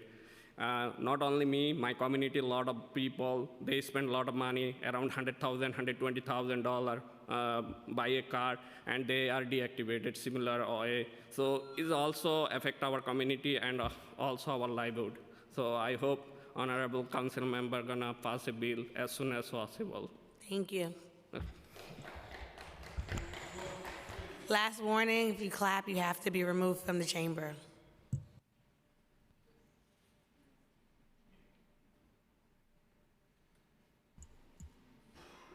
Good morning, everybody. Good morning. My name is Ibamba Jakite. I do taxi business long time. I started 1999. I work on the street, pick up on the street. TLC say you can pick up on the street.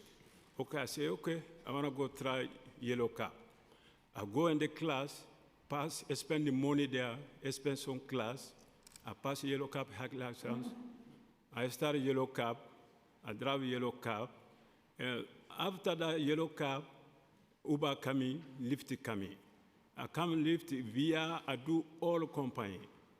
Yellow cab, after yellow cab, I go Uber, Lyft, I drive all company.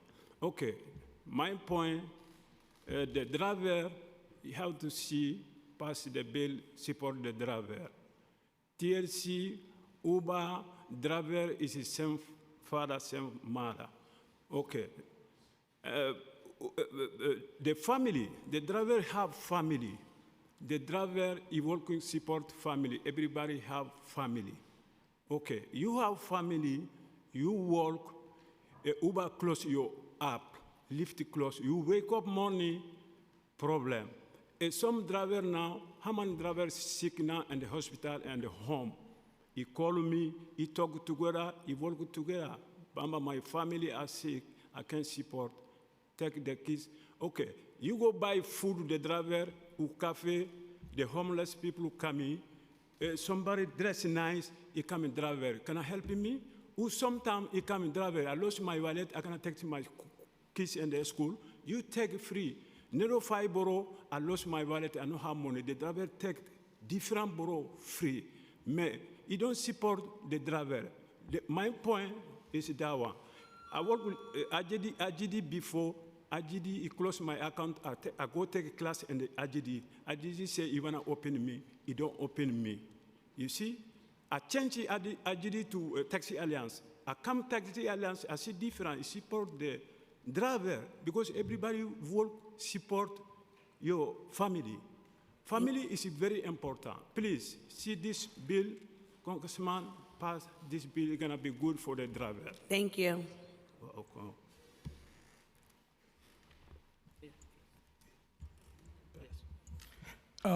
Thank you, dear member of this council. My name is Tidiane Diallo. I'm Uber and Lyft driver. I'm here to talk about my experience about M5 deactivation. Since 3 years now, I'm driving Uber and Lyft.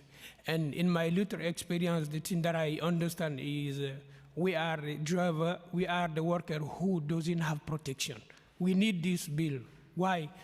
Because we're working with companies who use us like just an object.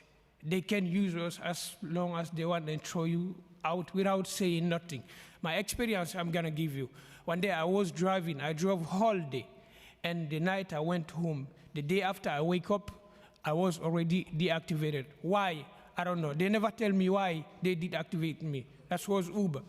After I tried to contact them long time, 3 days, 5 days, I keep harassing them by texting. Finally, I call someone and he accepted to talk to me. He said that one customer complained about that excuse me because I will use this word, that I left from the seat where I drive in and I came back to the back seat and I tried to have him sexually without his or her consentment because I don't know who did it. And when they say that, I say, even you, can you hear this kind of situation? Can you understand that? They say this is why we receive as a complaint from client, customer, that's why we deactivate you. I say, okay, I have a camera in my car. Like every driver, we have camera. Why I have this camera? I wanna make sure that you know I've never do something like this. I have family, I have children. I cannot allow myself to do anything that I know can lead my job to be deactivated. Unfortunately, they did not listen to me. They did not accept it. They don't even give me chance to make appeal. I try to do everything, unfortunately, never. Until today, I still living with that situation. So please think about us, vote this bill, and help us to have at least possibility to make appeal if they deactivate us. Otherwise, know that they destroying families, children, because we have families, we have children behind us, and you can imagine how New York can be so hard to live. So this is the only job we're doing. We need your help. Thank you. Thank you. My name is Tamer. I'm from Egypt. I have been here for 24 years. I've been a licensed TLC driver for 14 years. I'm here to support the Play Octopus tablet in my car. I've been with them for over 4 years. It creates another stream of income. It creates a fun environment and experience for riders, especially the young crowd, because they like to compete to see who will get the most answers right. And sometimes they ask me, I say, I didn't grow up in this country, so I have no idea about most of these things. And I really think it's a good opportunity to start a conversation with the riders, especially when they see my profile and see where I'm from and my favorite food and my favorite sport. And I'd like to... What's your favorite sport? I'm sorry? Oh, soccer. Because Egypt, I mean, the whole world loves soccer. We breathe soccer. And I'd like also to speak for a minute about the deactivation process.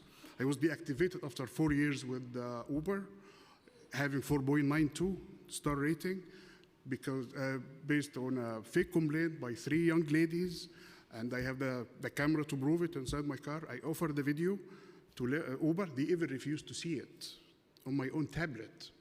And I hope the TLC can fix this problem by having like a third party or some kind of tribunal that see the evidence and see if the driver actually needs to activate it or not, because this is our livelihood and we have families, and it's just tough being deactivated without even giving reason, without giving the identity of the complaining person, without any details, which is unfair for us and our families. And thank you for listening. Anyone can answer this question. When you get deactivated, do you immediately go to IDG? Yes, they have a website, imdeactivated.com. Yes. Okay. Sorry. Yes. IDGs I have never seen someone who went to the IDG and got help. IDG, when you see them, they're gonna say, okay, we will check it, but they will never go over that situation. That's why, sorry, let me just tell you, I went somewhere to see some driver talking about the Alliance, and some of them, you know what they did? They assaulted me because they thought I was working for the IDG. They say, never talk to us about Alliance for driving, because IDG treat everybody who know how IDG are like working with Uber and Lyft, try to help them to do however they want on driver. So you cannot talk about IDG. And I try to tell them I'm not a member of IDG. IDG is completely different. I have never been there. I know everyone complain about IDG. So please listen to me. This is not IDG. And then, so when you get deactivated, you then go to that website online. Who controls that website? Is it IDG? Yes. Okay. And then when you put in your information and they reject it or they... No, I'm sorry to interrupt. What happens is that they will take the appeal with all the details and they offer the video with the details to Uber. Uber respond at their own discretion, which never happens anyway. IDG cannot force Uber to say, hey, you have to look at this and this and this. They And when IDG and Uber communicate about a claim, we don't know what happened. You're not a part of the conversation. Well, they do their part. I trust It's the part them. of also Uber. They work for Uber. They are actually don't work for our driver. They because IDG get the money from Uber. Uber funded them, so they are part of Uber. I am trying to understand the process. So for me, safety is extremely important, right? So if there's an accusation, for example, of violence, any type of violence, I take that seriously. But if you're saying that you have evidence that proves otherwise, They don't even see the evidence. I'm interested in understanding what that process is and what the timeline is to be able to dispute the claim, and then how are you informed of your rights for the next steps? Let me answer that, sir. When it comes to that, IDG does not have any right. What they do is they put in application to Uber to decide. That takes you 2 years, 2 good years. I have about 5 or 6 persons I have taken to IDG. They couldn't do anything up to date.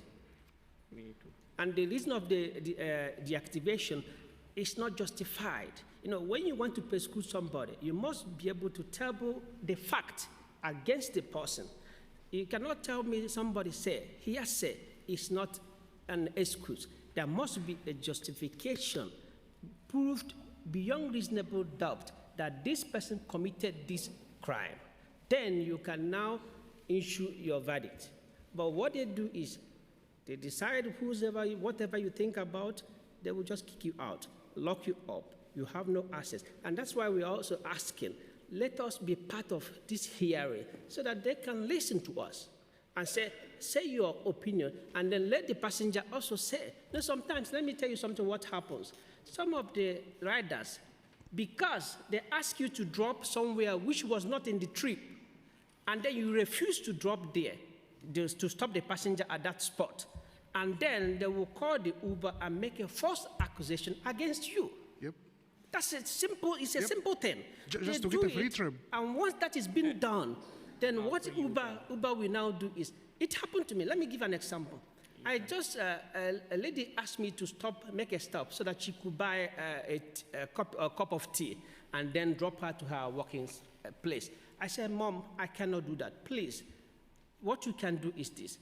Change the application, make the application so that I can drop you there and then pick you up again to the last stop. She said no, she cannot do that. Then she was angry. I said, Mom, I can only drop you at the last stop. I dropped her, then picked another passenger from Brooklyn to Manhattan.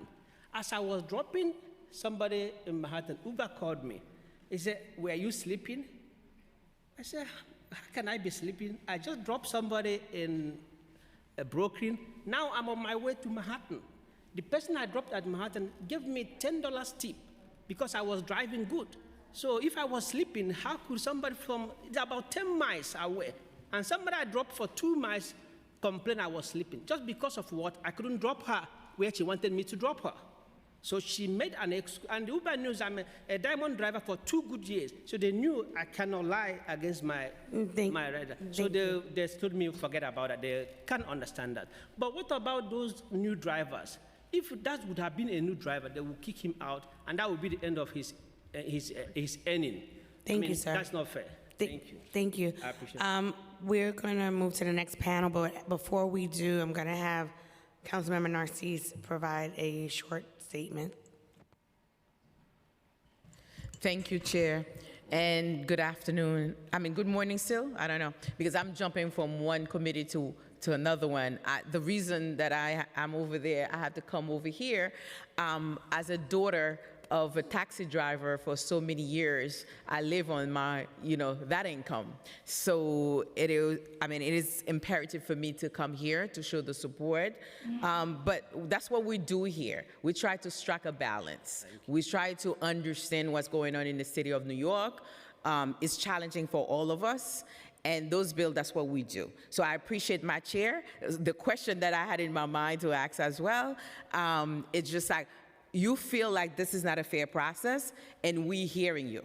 We're gonna look into it, and that's why we have bill like this, to make sure that it is fair to you as well. And I understand the family struggling because you're driving it, and it's a hard job. You have to sit there for hours and hours. And we like to both employer and employees to be fair. That's what we're looking for. We're looking to strike a balance and support our workers. Yes. Thank you, Mom. Will any decision you make be applied to the best deactivations or just starting from? We're listening to you. We listen, we make sure we apply things where we're supposed to apply it. That's where we are. And then we are a team that work together. When the bill comes, that's why we listen to you. We want things to be fair. So it can be applied to whatever happened in the best. So they can look into other activations that already happened before that. We look for everything. Yeah, when hopefully. we're listening to you, we look through things. Thank you. We don't take things we don't take things lightly at all. That's what we do, and my chair is very strong. As she petite, but she's strong. And she's mighty in power, like Senator Schumer would say. So I thank you, and we are here to support you. All right? Thank you. Thank you. I think it's finished. Thank you. For our next panel, please come up Mohammed Mohiuddin, Richard Chow, Ibrahim Zure, Alexander Koromchenko, Basiro Zibret, and Dakwa Sangpo.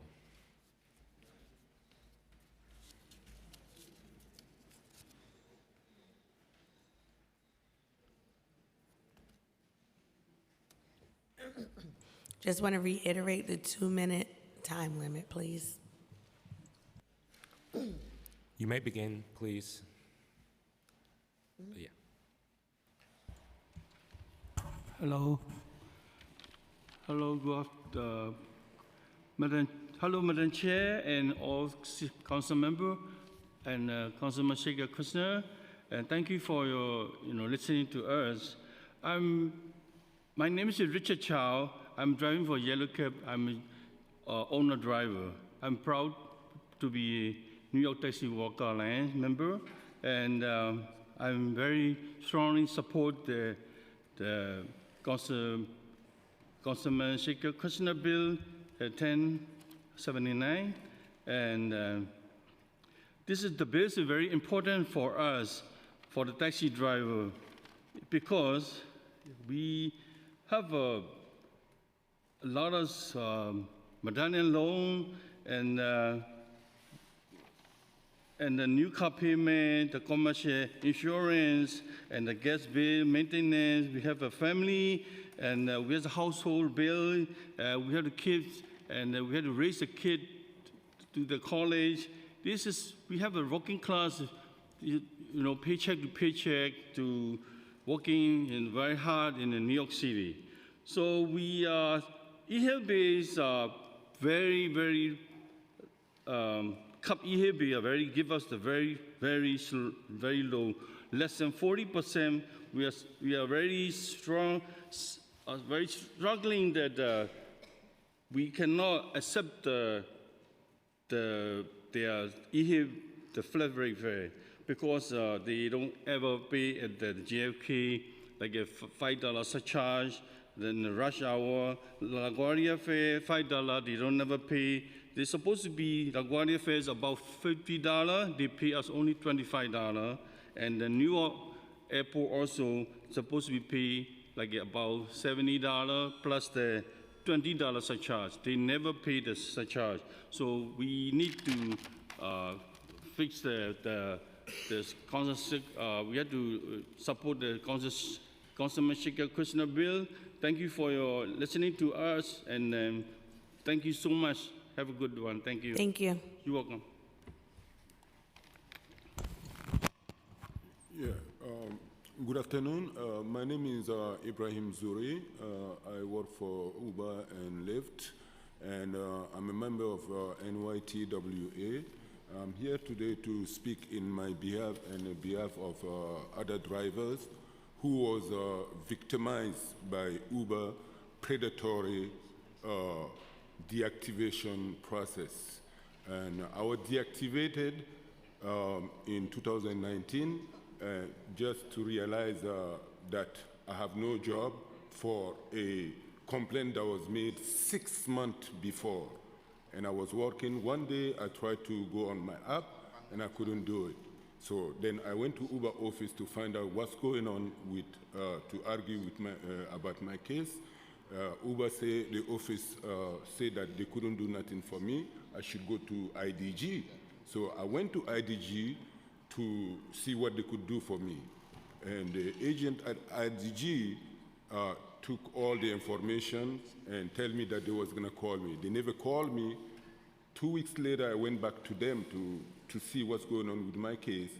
And they say, well, Uber did not give them any favorable answer to my case. So IDG did not solve my problem. So deactivation is a crisis because it destroys people's confidence about themselves. As a driver, you go into work and you're not even sure if tomorrow you're gonna still have your job. For one yes or one no, the passenger will report you and you get deactivated. Meanwhile, you have all the expenses on you. You go and take a loan for $80,000 car, $100,000 car, just to be deactivated 1 week after. So you bankrupt, your credit is ruined.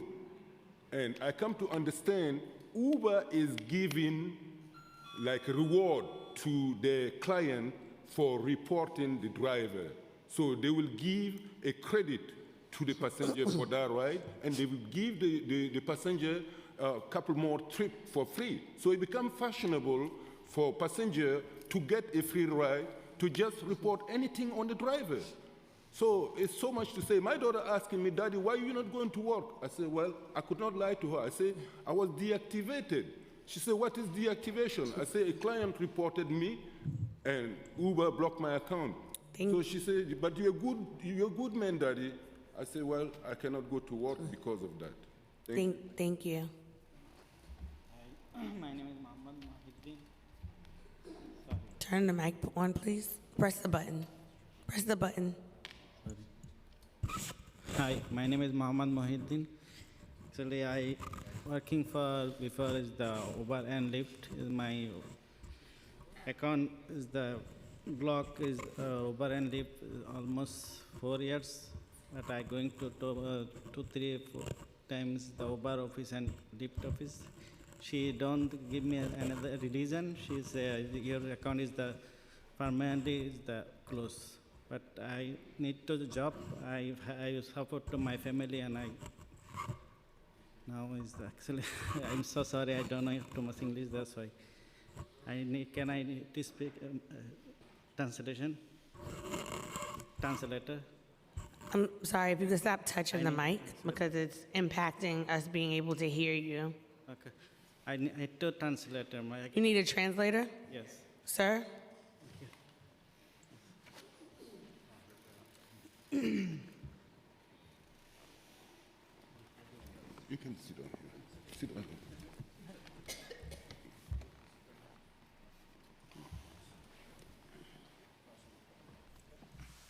If I speak, I...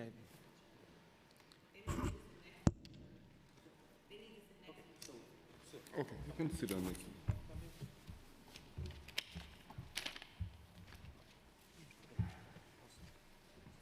Thank you.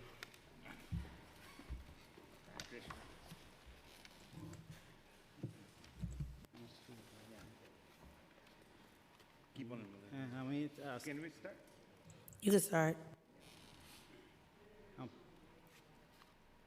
আমার নাম মোহাম্মদ মহিউদ্দিন। আমি কাজ করতেছি over লিফটে 2016। দেন আমার account block হয়ে গেছে 2015-তে লিফটে অ্যান্ড 16-তে ওভারে। আমি ওদের কাছে অনেকবার এসে রিকোয়েস্ট করতে প্রবলেম কি আমাকে কোনো রিজন দেয় নাই। ফার্স্ট টাইম বলছিল যে কাস্টমার কমপ্লেন করছে, কি কমপ্লেন করছে কোনো প্রুফ নেই। Hi, his name is Mamoon, and he was being started with Muhyiddin. He has been working Uber 15 and Lyft 16. They both fired him in the name of deactivation. He went in their office few times, asked for the reason. They never gonna get him the proper reason. So he still wants to know what did he do, why he is deactivated. That suffer his family and everybody else. And look at him. He's not a criminal, So please, this is a human crisis going on in this sector. Yes, Help us. I need to help us. Thank you. Thank you. That's all. Thank you so much for. Thank you. Can I go?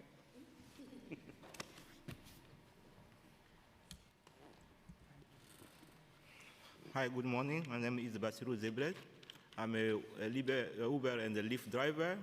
I was driving with Uber and Lyft 6 years ago. After 2 weeks, Uber deactivated my account. Same thing with Lyft.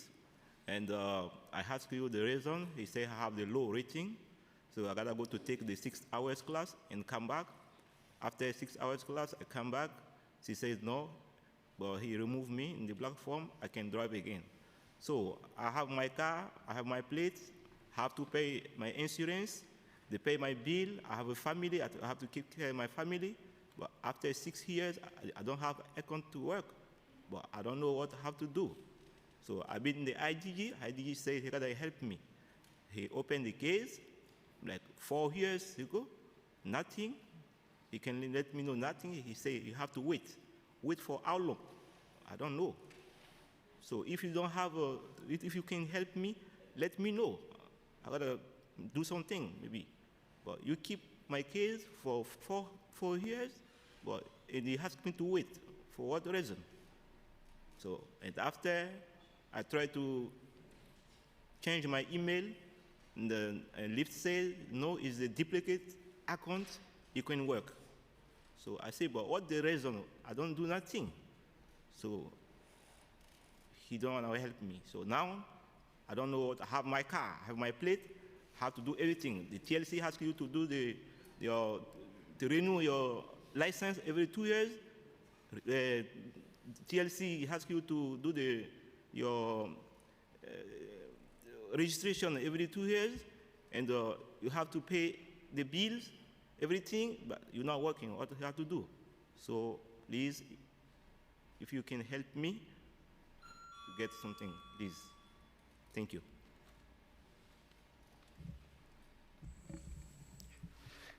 Good morning. My name is Alexander. I'm a cab driver. I want to say thank you for your service. And I want to take a look on the history of New York City. Taxi Medallion was created because Manhattan is an island, and there's a lot of people, and there is no way to put 100,000 cab inside the island. This is the reason was created Taxi Medallion, and to tax them with a congestion fee, it's like insanity. The city created Taxi Medallion. This is a city franchise. It's not a private company. I have a great respect for Uber drivers. I believe that innocent until proven guilty. Nobody allowed to be punishment without proven of it or proven a crime. But at the same time, I want to say that the problem is not in the loans. The problem is in the business. When business is gonna be all right, the loan gonna be paid. When there is no business, the loan, no matter how much loan, it's never gonna be paid. So I wanna say thank you for your time. Thank you. Any questions? Thank you. For our next panel, we'll hear from, excuse me, Kara Jolisa, Saiful Hoke, Mohammed Hoke, okay, Nader Henry, Mohammed Alvi, and I don't know if there's a second Mohammed Alvi.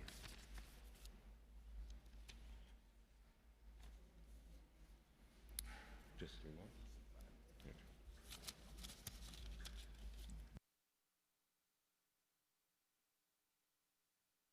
Sure. Mohammed Alvi, Nader Henry, Mohammed Hoke, Saiful Hoke, Kara Jolisa, or Kier Jolisa. Oh, great. Please begin. Hello, good morning. My name is Jolisa Kere. My experience with Lyft and Uber, that means the client report me from Lyft and Uber, and I lost my whole income. I'm not working with them anymore. I tried to go to IDG, and they didn't help me. Only now I went. After then, I went to work with Base.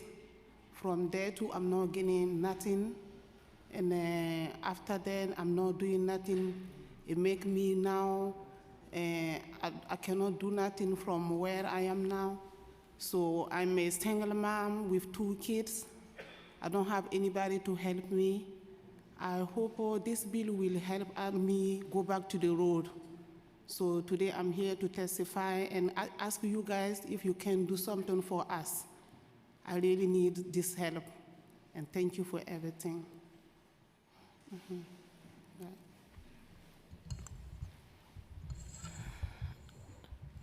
My name is Muhammad Alvi. So good afternoon to everyone. The reason of 2 reasons of I am here for. First of all is Uber deactivate my account. The second reason is Octopus. So first of all, Uber deactivated my account like 2021, July 9, because he says that some customer complained against me, and when I ask him to what is the reason, he says the complaint against your sexual harassment. Okay, so I say, so he have any evidence? He says no, but you have evidence, you can provide us. I say, if I provide the evidence, but you do ask to the rider if you have any evidence to give me, to show me, what is the reason? Without any reason, Uber don't reactivate my account because he is just only reason of the one customer complaint. Because that time, 4 passengers trying to hit me, and I run from there. But after that, he complained against me, and they deactivate account since 2 years and 3 months. I have a family. Nobody, anyone have inside the home to earning money. I am the only person. So I suggestions to, if Uber deactivate my account, first of all inform to TLC. TLC investigate about the case, then to do the processing of the deactivations. So second reason, the Octopus. Octopus is a very good tablet. They're giving the good entertainments, like the sports, quiz, and the family entertainments. If there's family inside the car, they're giving the different type of sports quiz, the different type of the entertainments, and like weather, like locations. So everything's in one panel, showing that in a one tablet. So it's also the Octopus giving some money to the drivers, because the driver, through this money, can change the oils and so many extra things, like very small things. Thank you. Yeah, thank you very much. Good afternoon, all the representatives and the councilmen. Could you turn on your mic? Hi, good afternoon, the councilmen, all the representatives, honorable presentation. So I am expecting, I have a problem with my deactivation with my Uber and Lyft account, both of them. Well, Lyft account closed like more than a year, and Uber is almost 6 months. I went to IDZ, they don't help anything else. They say investigating the cases, something like that. But the reason is that some customer complain, I use the drug substances. I went to the office, I give them my drug test by TLC and by special my doctors, and they don't listen anything else. They're just giving me time and time, almost 4 months I'm hanging around. They don't listen nothing else. And right now my situation is very bad because I bought a $88,000 accessible car by loan. I'm paying every month $1,400. And I can pay the rent in my landlord. Landlord said throughout, and I have two kids. But I'm really starving and very bad situation. And maybe my mental depression, anytime I can suicide, which is very bad depression for me. I can pay my rent, I can pay my bill, I can pay my bank mortgage. It is very horrible situation for my life. So anything could be happening anytime because I'm very in depression. I'm diabetes. My wife is sick also. She can work full time. So that's the problem. So I hope your bill will be helpful for us and try to help us for the most of drivers serving like that. So thanks for your help, and I hope you'll be a solution very soon, please. Thank you. Thank you, sir. My name is Naide Henry. My name is Naide Henry, and I'm a member of NYTWA. I am here to ask you to support the 1079 because this bill will help us because I'm a yellow cab, first of all. And if I don't have pay by the meter, I cannot pay my bill. That's why most of the time I don't pick up the cab e-hail, because e-hail, they don't pay you exactly the amount they're supposed to pay. And my medallion, I am losing money because I own $670,000. So far, my lender don't want to help. My union, NYTW, try to do their best to find a way. They ask me to pay $200,000. They're going to give me if I can come up with $200,000, I don't have that kind of money because I feel like anything can help. You're talking about the congestion prices. This is money they're going to take over from us, from the yellow cab. And I've been in that business 28 years. This is a disaster for us. Since Uber and Lyft come, I don't have nothing against them. But since they come, they bring the medallion price down, down, down. And now I end up with a bill with $670,000. What can I do? Only choice I got now is go bankruptcy. If the city don't help. Because the city can do nothing with the owner. The owner, they do whatever they want. They charge you. Right now, I don't even receive a statement from the owner. But he pick up, I try to pay right now. But in the end, I don't have no choice. If they don't do nothing for me, I have to go bankruptcy. Thank you. I do have a quick follow-up question for you. Mm-hmm. Are you participating in the medallion programs? I do everything you know. The lender denied, the lender don't want to do anything. The $20,000 MRP, the $30,000, I do everything.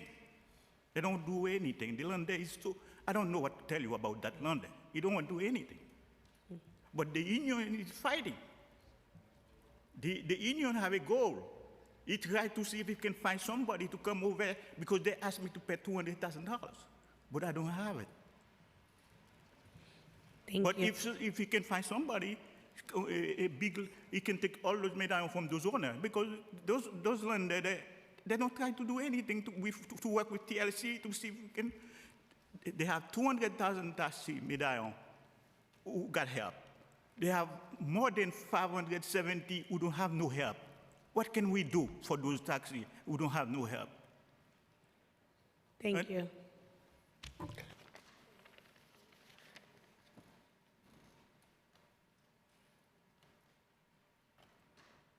Thank you.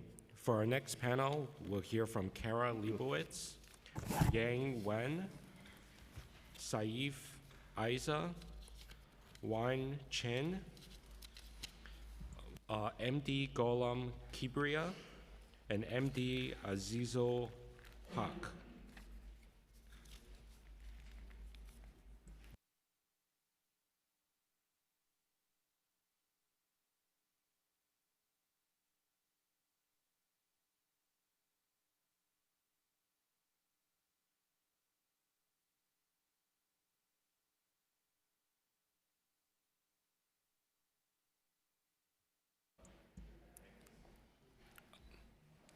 Please proceed. Hi, good afternoon, Madam Chair and Council Member. My name is Wei Chen, member of NICTRA. I'm in favor and wholeheartedly support Intro 1079. And I'm also a medallion taxi yellow owner. I've been driving since 92, something like that. And we need a way to pass because the e-hay flex fare they offer is usually 20 to 40% lower than the taxi meter fare because we need the fare meter rate because our expense is very high, living cost is high, our operating cost is high, and we had to pass this bill because as a medallion owner we had a mortgage, bigger expense, and we as the owner we still have a mortgage. Myself, my loan is not restructured yet, so we have a higher operating costs. So we had to pass this bill because the e-hay they pay is very low, less than like 20 to 40% below the meter rate. So we had to pass the bill, so that way we can survive, we can support our family. Because I myself have a kid going college, we had to pay a lot of expenses. So we need to pass this bill so we can afford to pay for our family, for our cab, the inflation is so high, right? The car usually costs $50,000, now it's $74,000 for the wheelchair accessible vehicle. We need to pass the bill in line with our cost expense. Thank you so much for listening. Thank you. to us. Actually, you called me before. My name is Shubhesh Boiragi. I am medallion owner. I think our protest end, but I protest a lot from front of City Hall. 36 days, and I am hunger strike also. I am medallion owner. I bought this medallion 2014,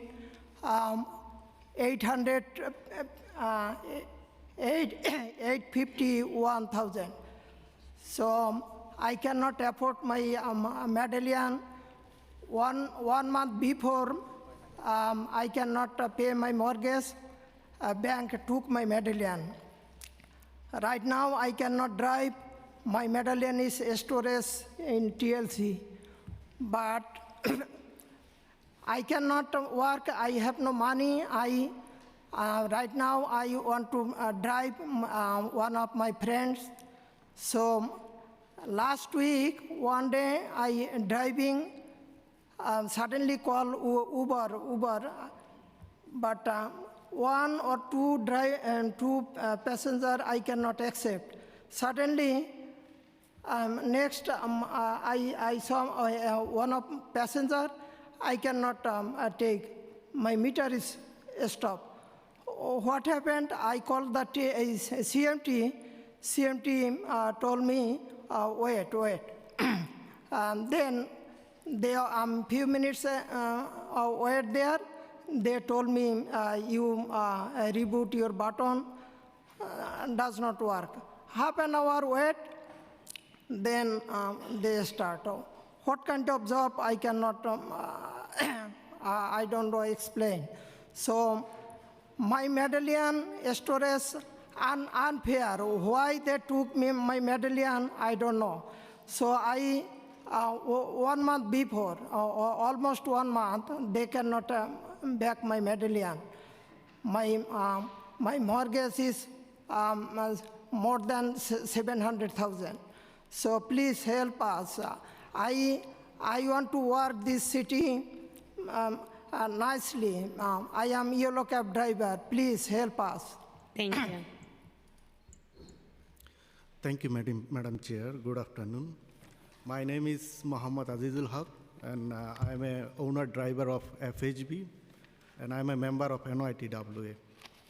And first of all, I would like to thank you all for your unconditional support for the drivers, especially Mr. Shekhar Krishnan. I'm from his district, so I know him personally also. So thank you for your service.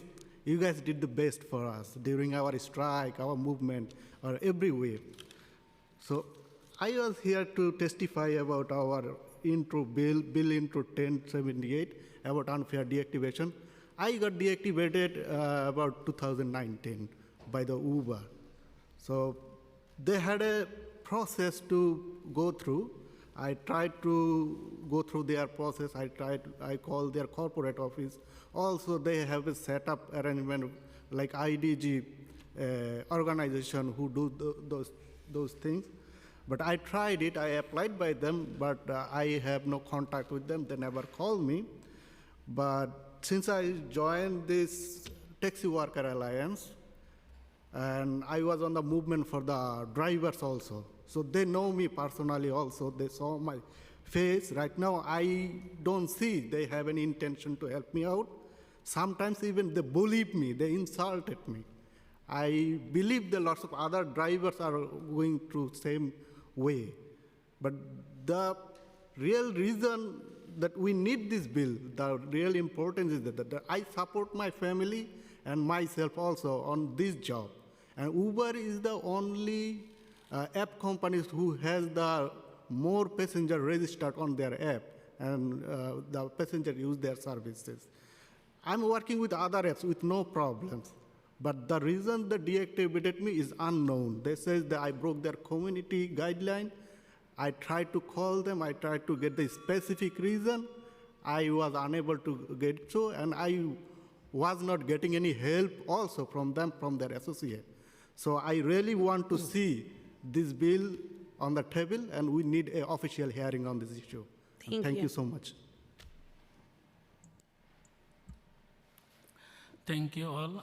My name is MD Kibria. I'm working with Uber more than 6 years. My star rating is 4.87. Customer received 92%, and cancellation is 2% only. And I took the customer like more than 8,000.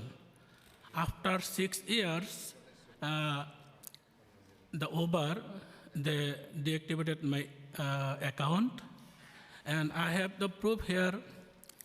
Only 13 people give me 1 star, and 2 people give me 2 star, 3 people give me 2 star, and 4 people give me 3 star, and all other give me 5 star.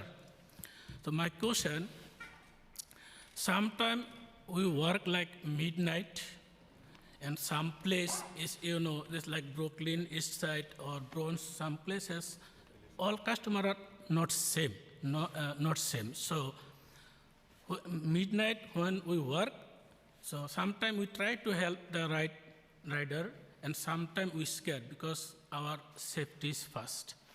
So and then suddenly the Uber deactivated my account. Then I called them, what happened, why you guys deactivated my account?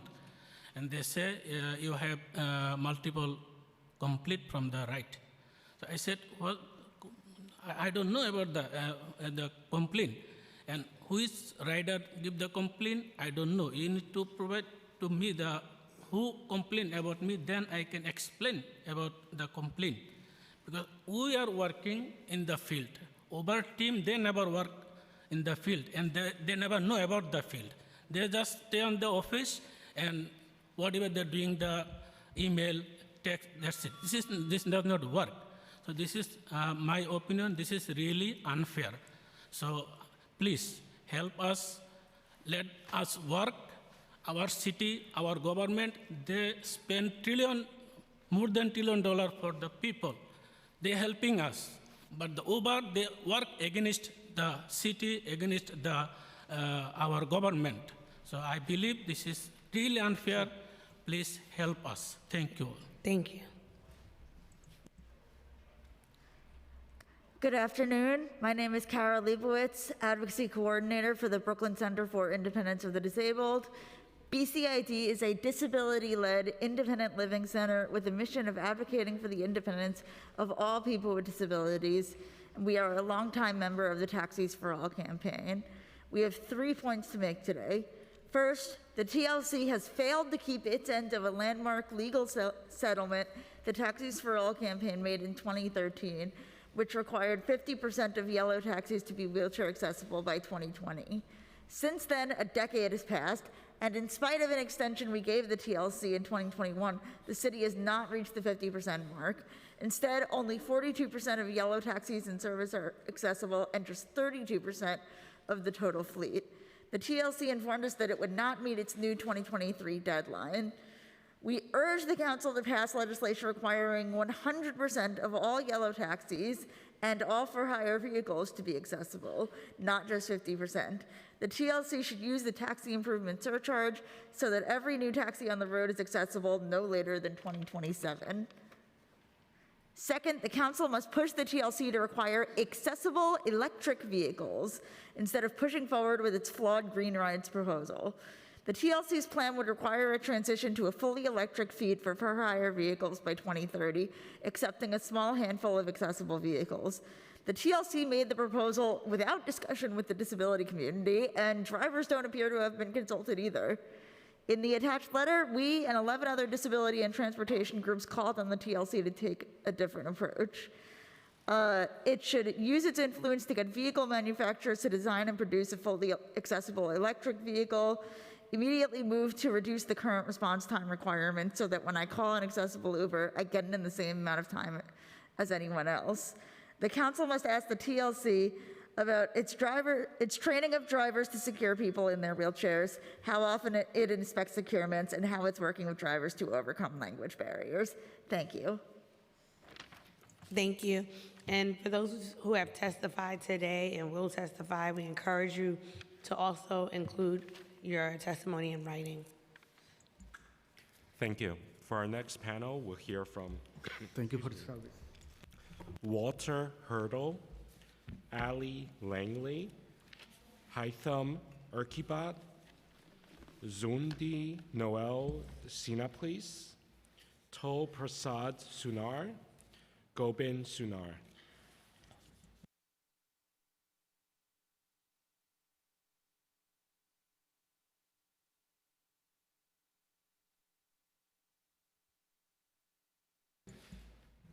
Please begin.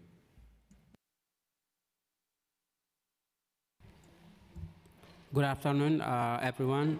I am a Lyft driver since 2019. When I drive the Lyft, without reason, the customer complaining with me, and they deactivated my account. So thank you. That's all.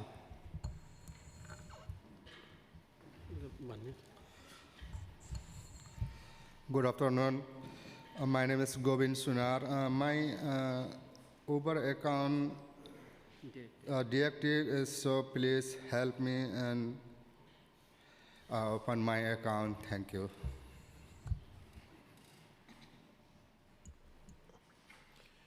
Good morning. My name is Walter Hurdle, and I'm a New York taxi worker on an Alliance member, okay? I'd like to thank the panel for taking out the time to hear us out, and I would like to formally apologize to all of the drivers here because this wasn't important to me until it hit home. So I've been an Uber and Lyft driver for 5 years, 5-star across the board. There's been a few times I've been deactivated, and with some explanations and proof, I was reactivated. Recently, I had a situation with Uber where I merely complimented a driver on how they looked, and I don't know what that passenger said. I don't know what she said, but I was deactivated. I had camera footage. I had all my evidence to prove that whatever she may have said didn't happen. They didn't want to hear it. I'm here because of the unfair deactivations, because passengers have too much leverage. They have too much, anything that they'll say or do just to get a free ride. I can leave here with either one of you 4 panel members. We can get into an Uber or a Lyft car, go 6 blocks away, never say a word to the driver, get out and complain and say the driver made a disparaging comment about gay and lesbians. Within 15 minutes, that driver is deactivated.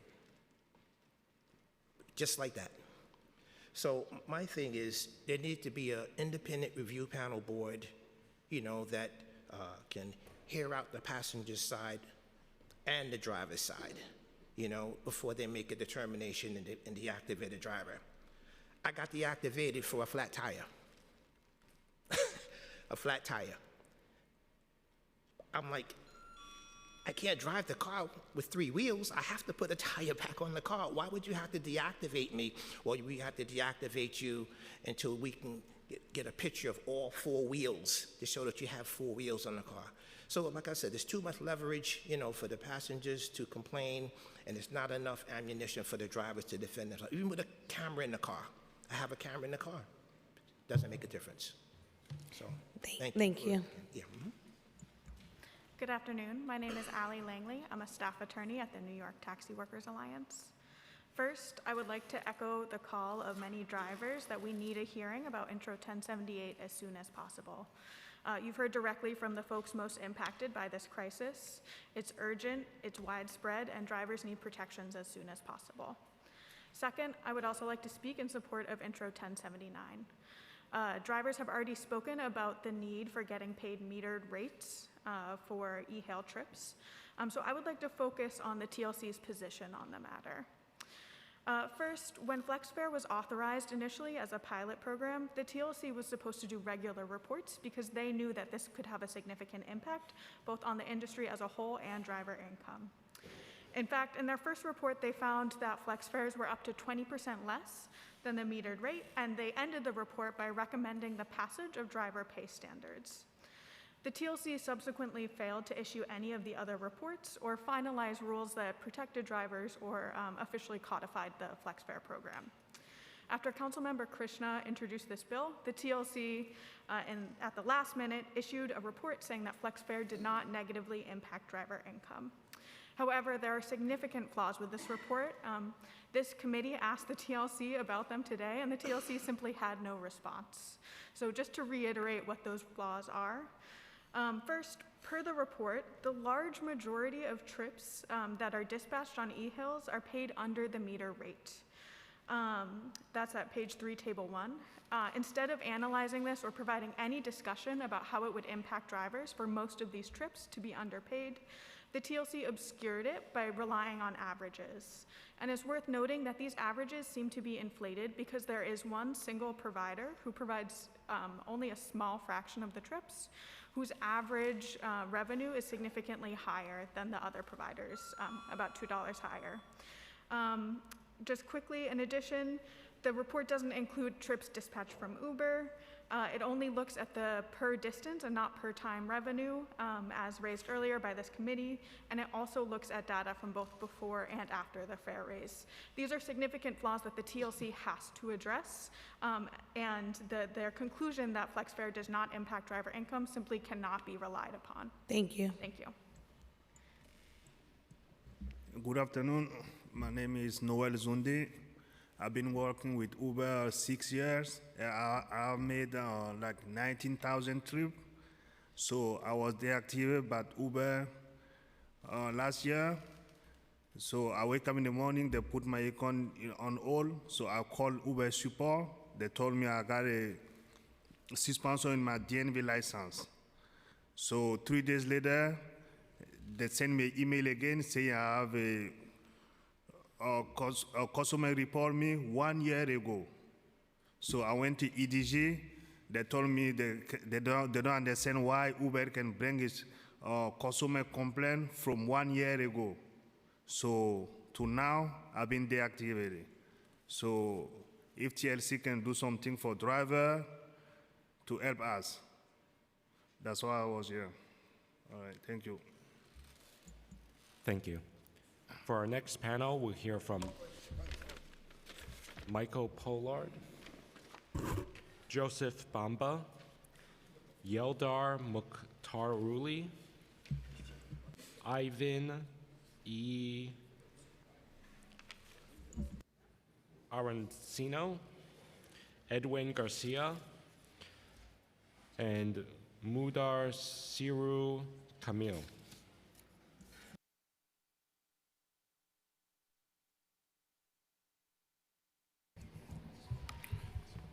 Good afternoon. I'm Michael Pollard. I am a rideshare driver, both Uber and Lyft driver in the state of Connecticut, and I'm here to support, Intro 1139.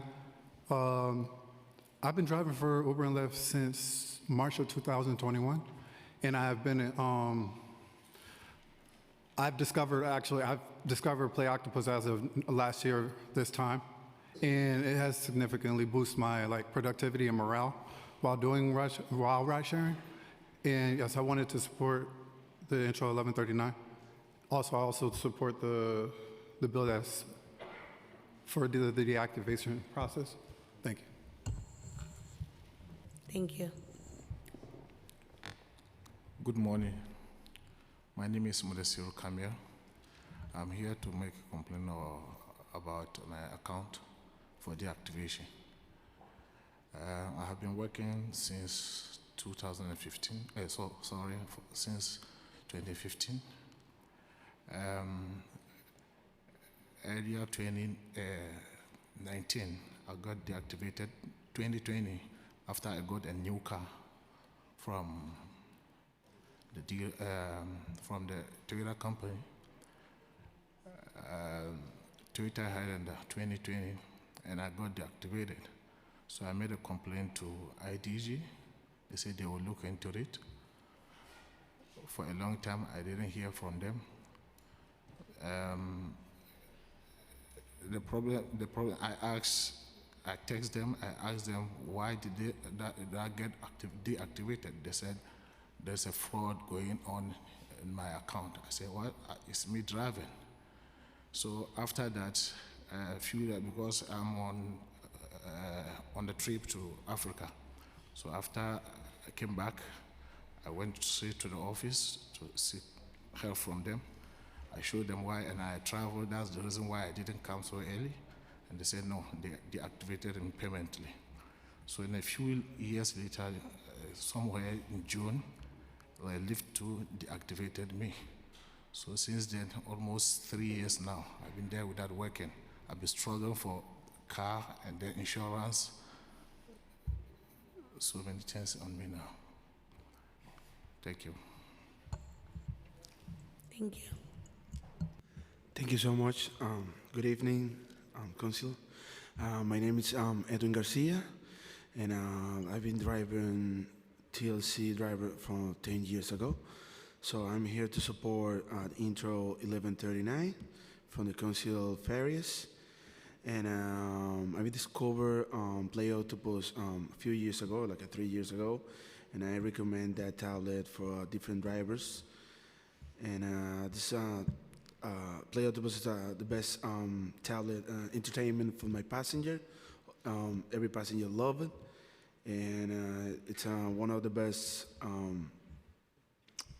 extra money that we can make driving in the city. Thank you so much. Thank you. Good afternoon. My name is Ivan Garcia. I'm driver a couple of years ago. I have a couple of years ago to use the tablets in my car. I'm here because I'm support the Intro 1139 for the council member Farias. I use this tablet in my car because they have an opportunity extra to cover repairs, washing the cars, and the passenger, they love it. When you take a long ride or driving inside to the city and take a long time and passenger inside to the car, sometimes they little bit angry to the traffic or sometimes. So they try to enforce and to doing something in the city to breaking the rules, or turn fast in the corner, or you go I go late, you doing more fast. So this app or this tablet, they to help the passenger to take it easy in the car. They the travel they more easy or stressing when you take the passenger, they have kids inside the car, so they help us to the drivers. Thank you very much. Thank you. Hi, my name is Joseph Bamba. I've been driving New York City taxi for 20 years. I was deactivated by Uber for, they give me a few reasons, which some of them don't even apply to me, on me. Because the first time I went to them, they said I had to go to IDG, somewhere they were in Brooklyn.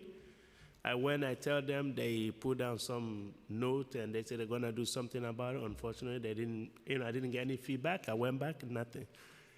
The first time Uber were able to tell me a reason, it was that they said that I was drunk.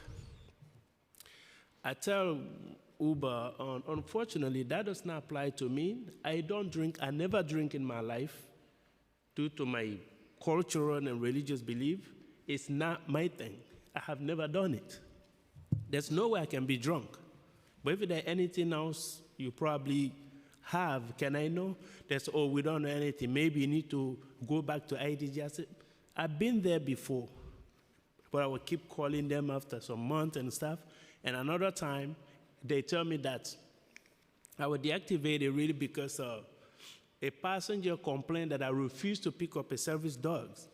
I'm like, well, since I have my Uber record, can you give me at least a date, time, and location? And they give me a day, which I actually remember exactly because they give me a date and time. Passenger was on Long Island on Creston Street, Long Island to the Queens area. No, that's Astoria, the area was. The lady came with a very small, these little dogs. At night, it was around, that was Friday night around 11 p.m., very heavy raining day that day. She came with the dog. They were standing with the umbrella, the dog was down. When I got there, she said, oh, I have a dog, can I get it? I said, sure. But ma'am, can you keep it on your lap since, it's raining and it was on the floor? Just to protect the seat, because she didn't have anything like a blanket. Some of them have that. She said, I told you it's a service dog. I said, here, I just said, can you keep it on your lap? It's a little dog. She's like, you know what? She used the F word and slammed the door back. I'm like, but because of that, I still have to wait because Uber gives a certain amount of minutes to wait before you can press like no show, like passenger didn't come or anything. I cannot leave unless that time is due. I'm standing there, she keep, nagging on my car. Move, you're not gonna pay. I said, I just said to pay. And then I move up a little bit because she was, hitting the car. I didn't know, I began to worry about her mental state because I just said, keep it on your lap and slam the door, use the F word. I never met you before, I don't know you, I don't know why this type of action is. So that was the last time I tell Uber, okay, can we meet with this person? She's like, oh no, you were deactivated before and now you're permanently deactivated. I said, like, what did I do? Before I was drunk, according to you guys, which I never did in my life. Now for you or for Uber, this is just me. That's my life, personal life. So I'm here today on behalf of many other drivers that have been deactivated for multiple unfair reasons. Because why mostly I would say unfair, such reasons as I am drunk, I never drink. Make no sense. Thank you.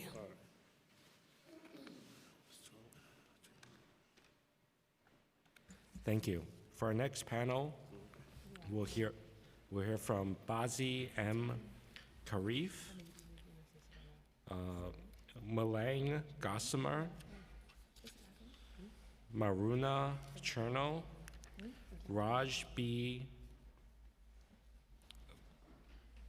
Latri, Mohosin Chowdhury, Raul Rivera, and Christopher Leon Johnson.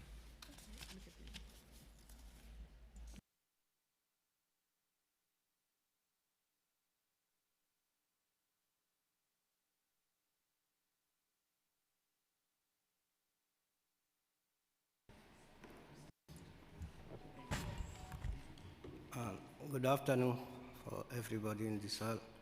Okay, my name is Maruna Cherno. I was driving Uber since 2015. I drive 31,948 trip with Uber. So I never have, I'm a driver who is one of the safety drivers. Since I get TLC license, I never had a ticket from TLC, never. Since 2019, I never have any ticket because of safety, because I know I have family. I have 7 children under 18. So last time Uber reactivated me. I called them, I asked them why. Then say somebody complained to you that a lady, you sexual harass her. I say, okay, where? I tell them what happened. I take her from the Bronx to Manhattan. The exit we are, she want me to take her to next exit. I said, no, I'm not able to take you to that exit, you're going over here.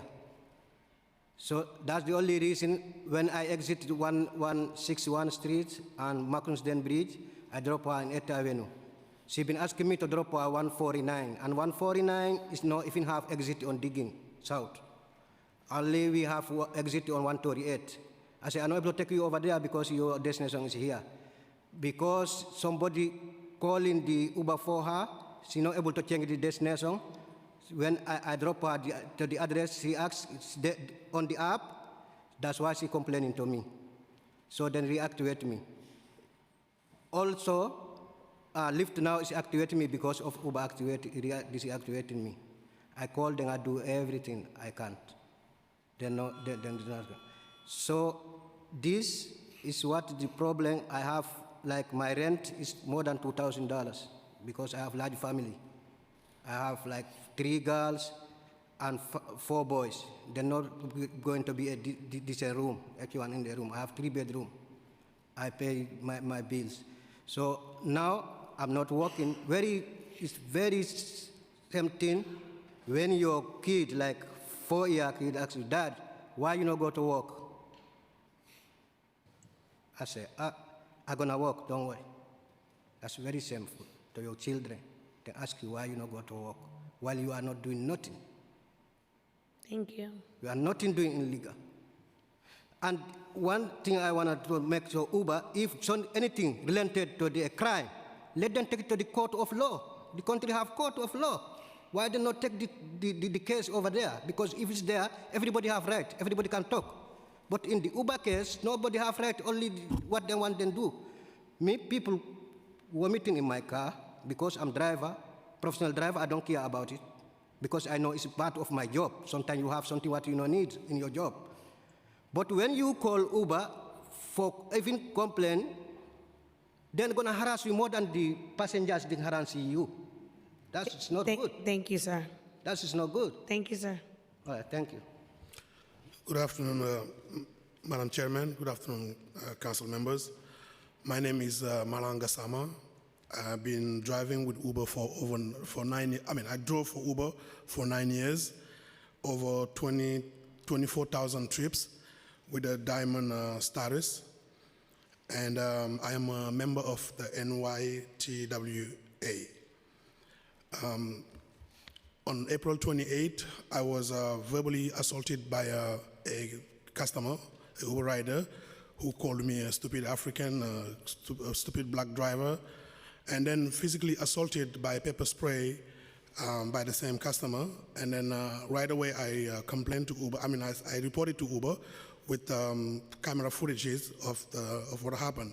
Uber even sent me $20 to go to go wash my car so I can get the pepper spray off my car. And then they promised me they're going to deactivate the customer from their platform, which the next day, Uber called me saying that the customer complained that their life was in danger with me, which was not true. So, and because of that, they're going to deactivate my account temporarily until I can prove them otherwise. But they're going to give me a week, which I did. I went to the police to do the police report. I also requested for the camera footage because where the incidents happened, under that building, there was multiple cameras there. So I went to ask the camera footage, but it took me the time to get the footage from the police, which went over the week that Uber said they gave me. But when they said they gave me a week, I was happy because I thought when they did do the investigation, then they will find out that this customer was lying. So I don't know what kind of investigation they did, but after a week, they permanently deactivated me. I didn't want to go at first at IDG because I've heard multiple complaints about IDG from drivers. And also, I've noticed that I've been getting a lot of emails from IDG asking me to buy stuff. So I felt like IDG is there to just take money from me instead of helping me get money. So I didn't want to go at first to them. But then after a while, I decided that, before I can rely on what he says, she says, I should go myself. So I went myself to IDG. So currently, my case is at IDG just to show you guys that they're not helping drivers. They claim they are, but they are not because they're not helping me. And they have every little detail that they need to help me, including the evidences to show Uber that this customer was lying, which they're still not helping me. Thank you, sir. If you could just submit the rest in writing, we can see the remainder of the testimony. Sure, not a problem. Thank you. You're welcome. Good afternoon. My name is Christopher Leon Johnson. I heard these testimonies from these drivers. I believe it about the abuses they get from the apps. Now, the problem is, this committee hearing is really no point because you have a few of these council members, and I think everybody know who they are. They're captive to Uber because of Transalt and open plans.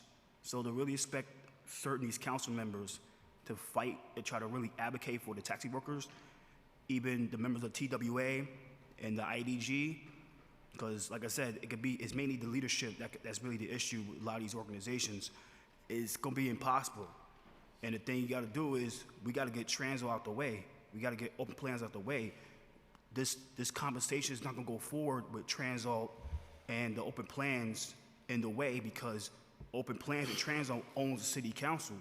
They got the city council in their pocket. So nothing's gonna be accomplished. These guys gonna keep on being screwed until one of these guys come with a car and crash to City Hall and then shoot themselves in the head. That's the only way it's gonna go forward. But all this this is the truth. And these guys are getting screwed by both of these organizations. And that's what's happening. It's the wrong people leading the charge. They all in the hands of Transalt. They're gonna be there on Monday at the Riders Alliance Gala, which is a joke, and that's what's gonna go down. So until, like I said, somebody go and shoot themselves in the head outside City Hall, this conversation is gonna go that forward because all this stuff is just nothing but BS talk. And I'm gonna say this right now, last 15 seconds, Nina Vernikov need to resign from the city council. She need to be expelled from city council for carrying that gun outside the Palestinian rally yesterday. It was disgusting. We need to get rid of the guns in New York City.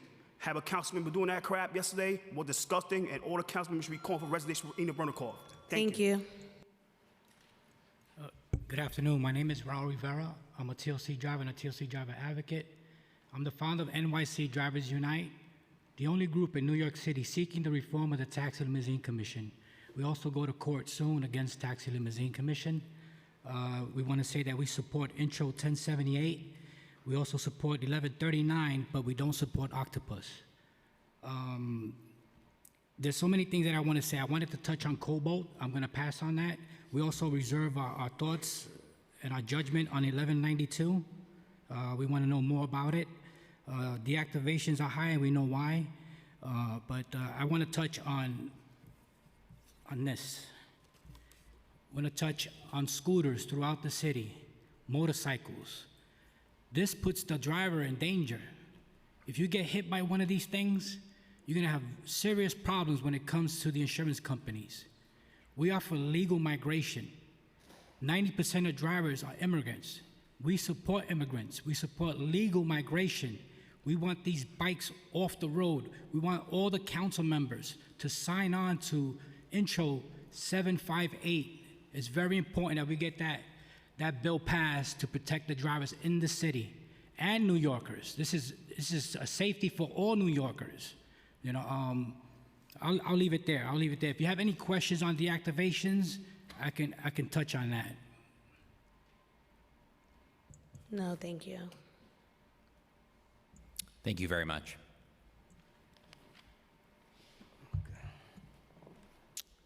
If we have inadvertently missed anyone that has registered to testify today and has yet to have been called, Please use the Zoom hand function if you are testifying remotely, and you will be called in the order that your hand has been raised. And if you are testifying in person, please come to the dais. Seeing no one, I will now turn it over to Chair Brooks Powers for closing remarks.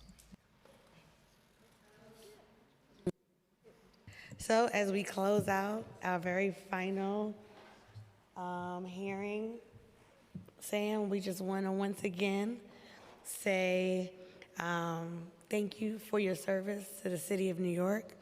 Thank you for seeing it all the way through, literally, because it's your last day.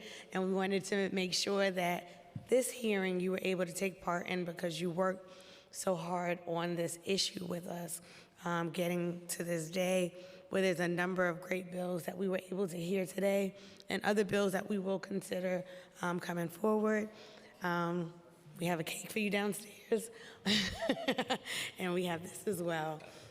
But thank you, Sam, for your service once again. Thank you.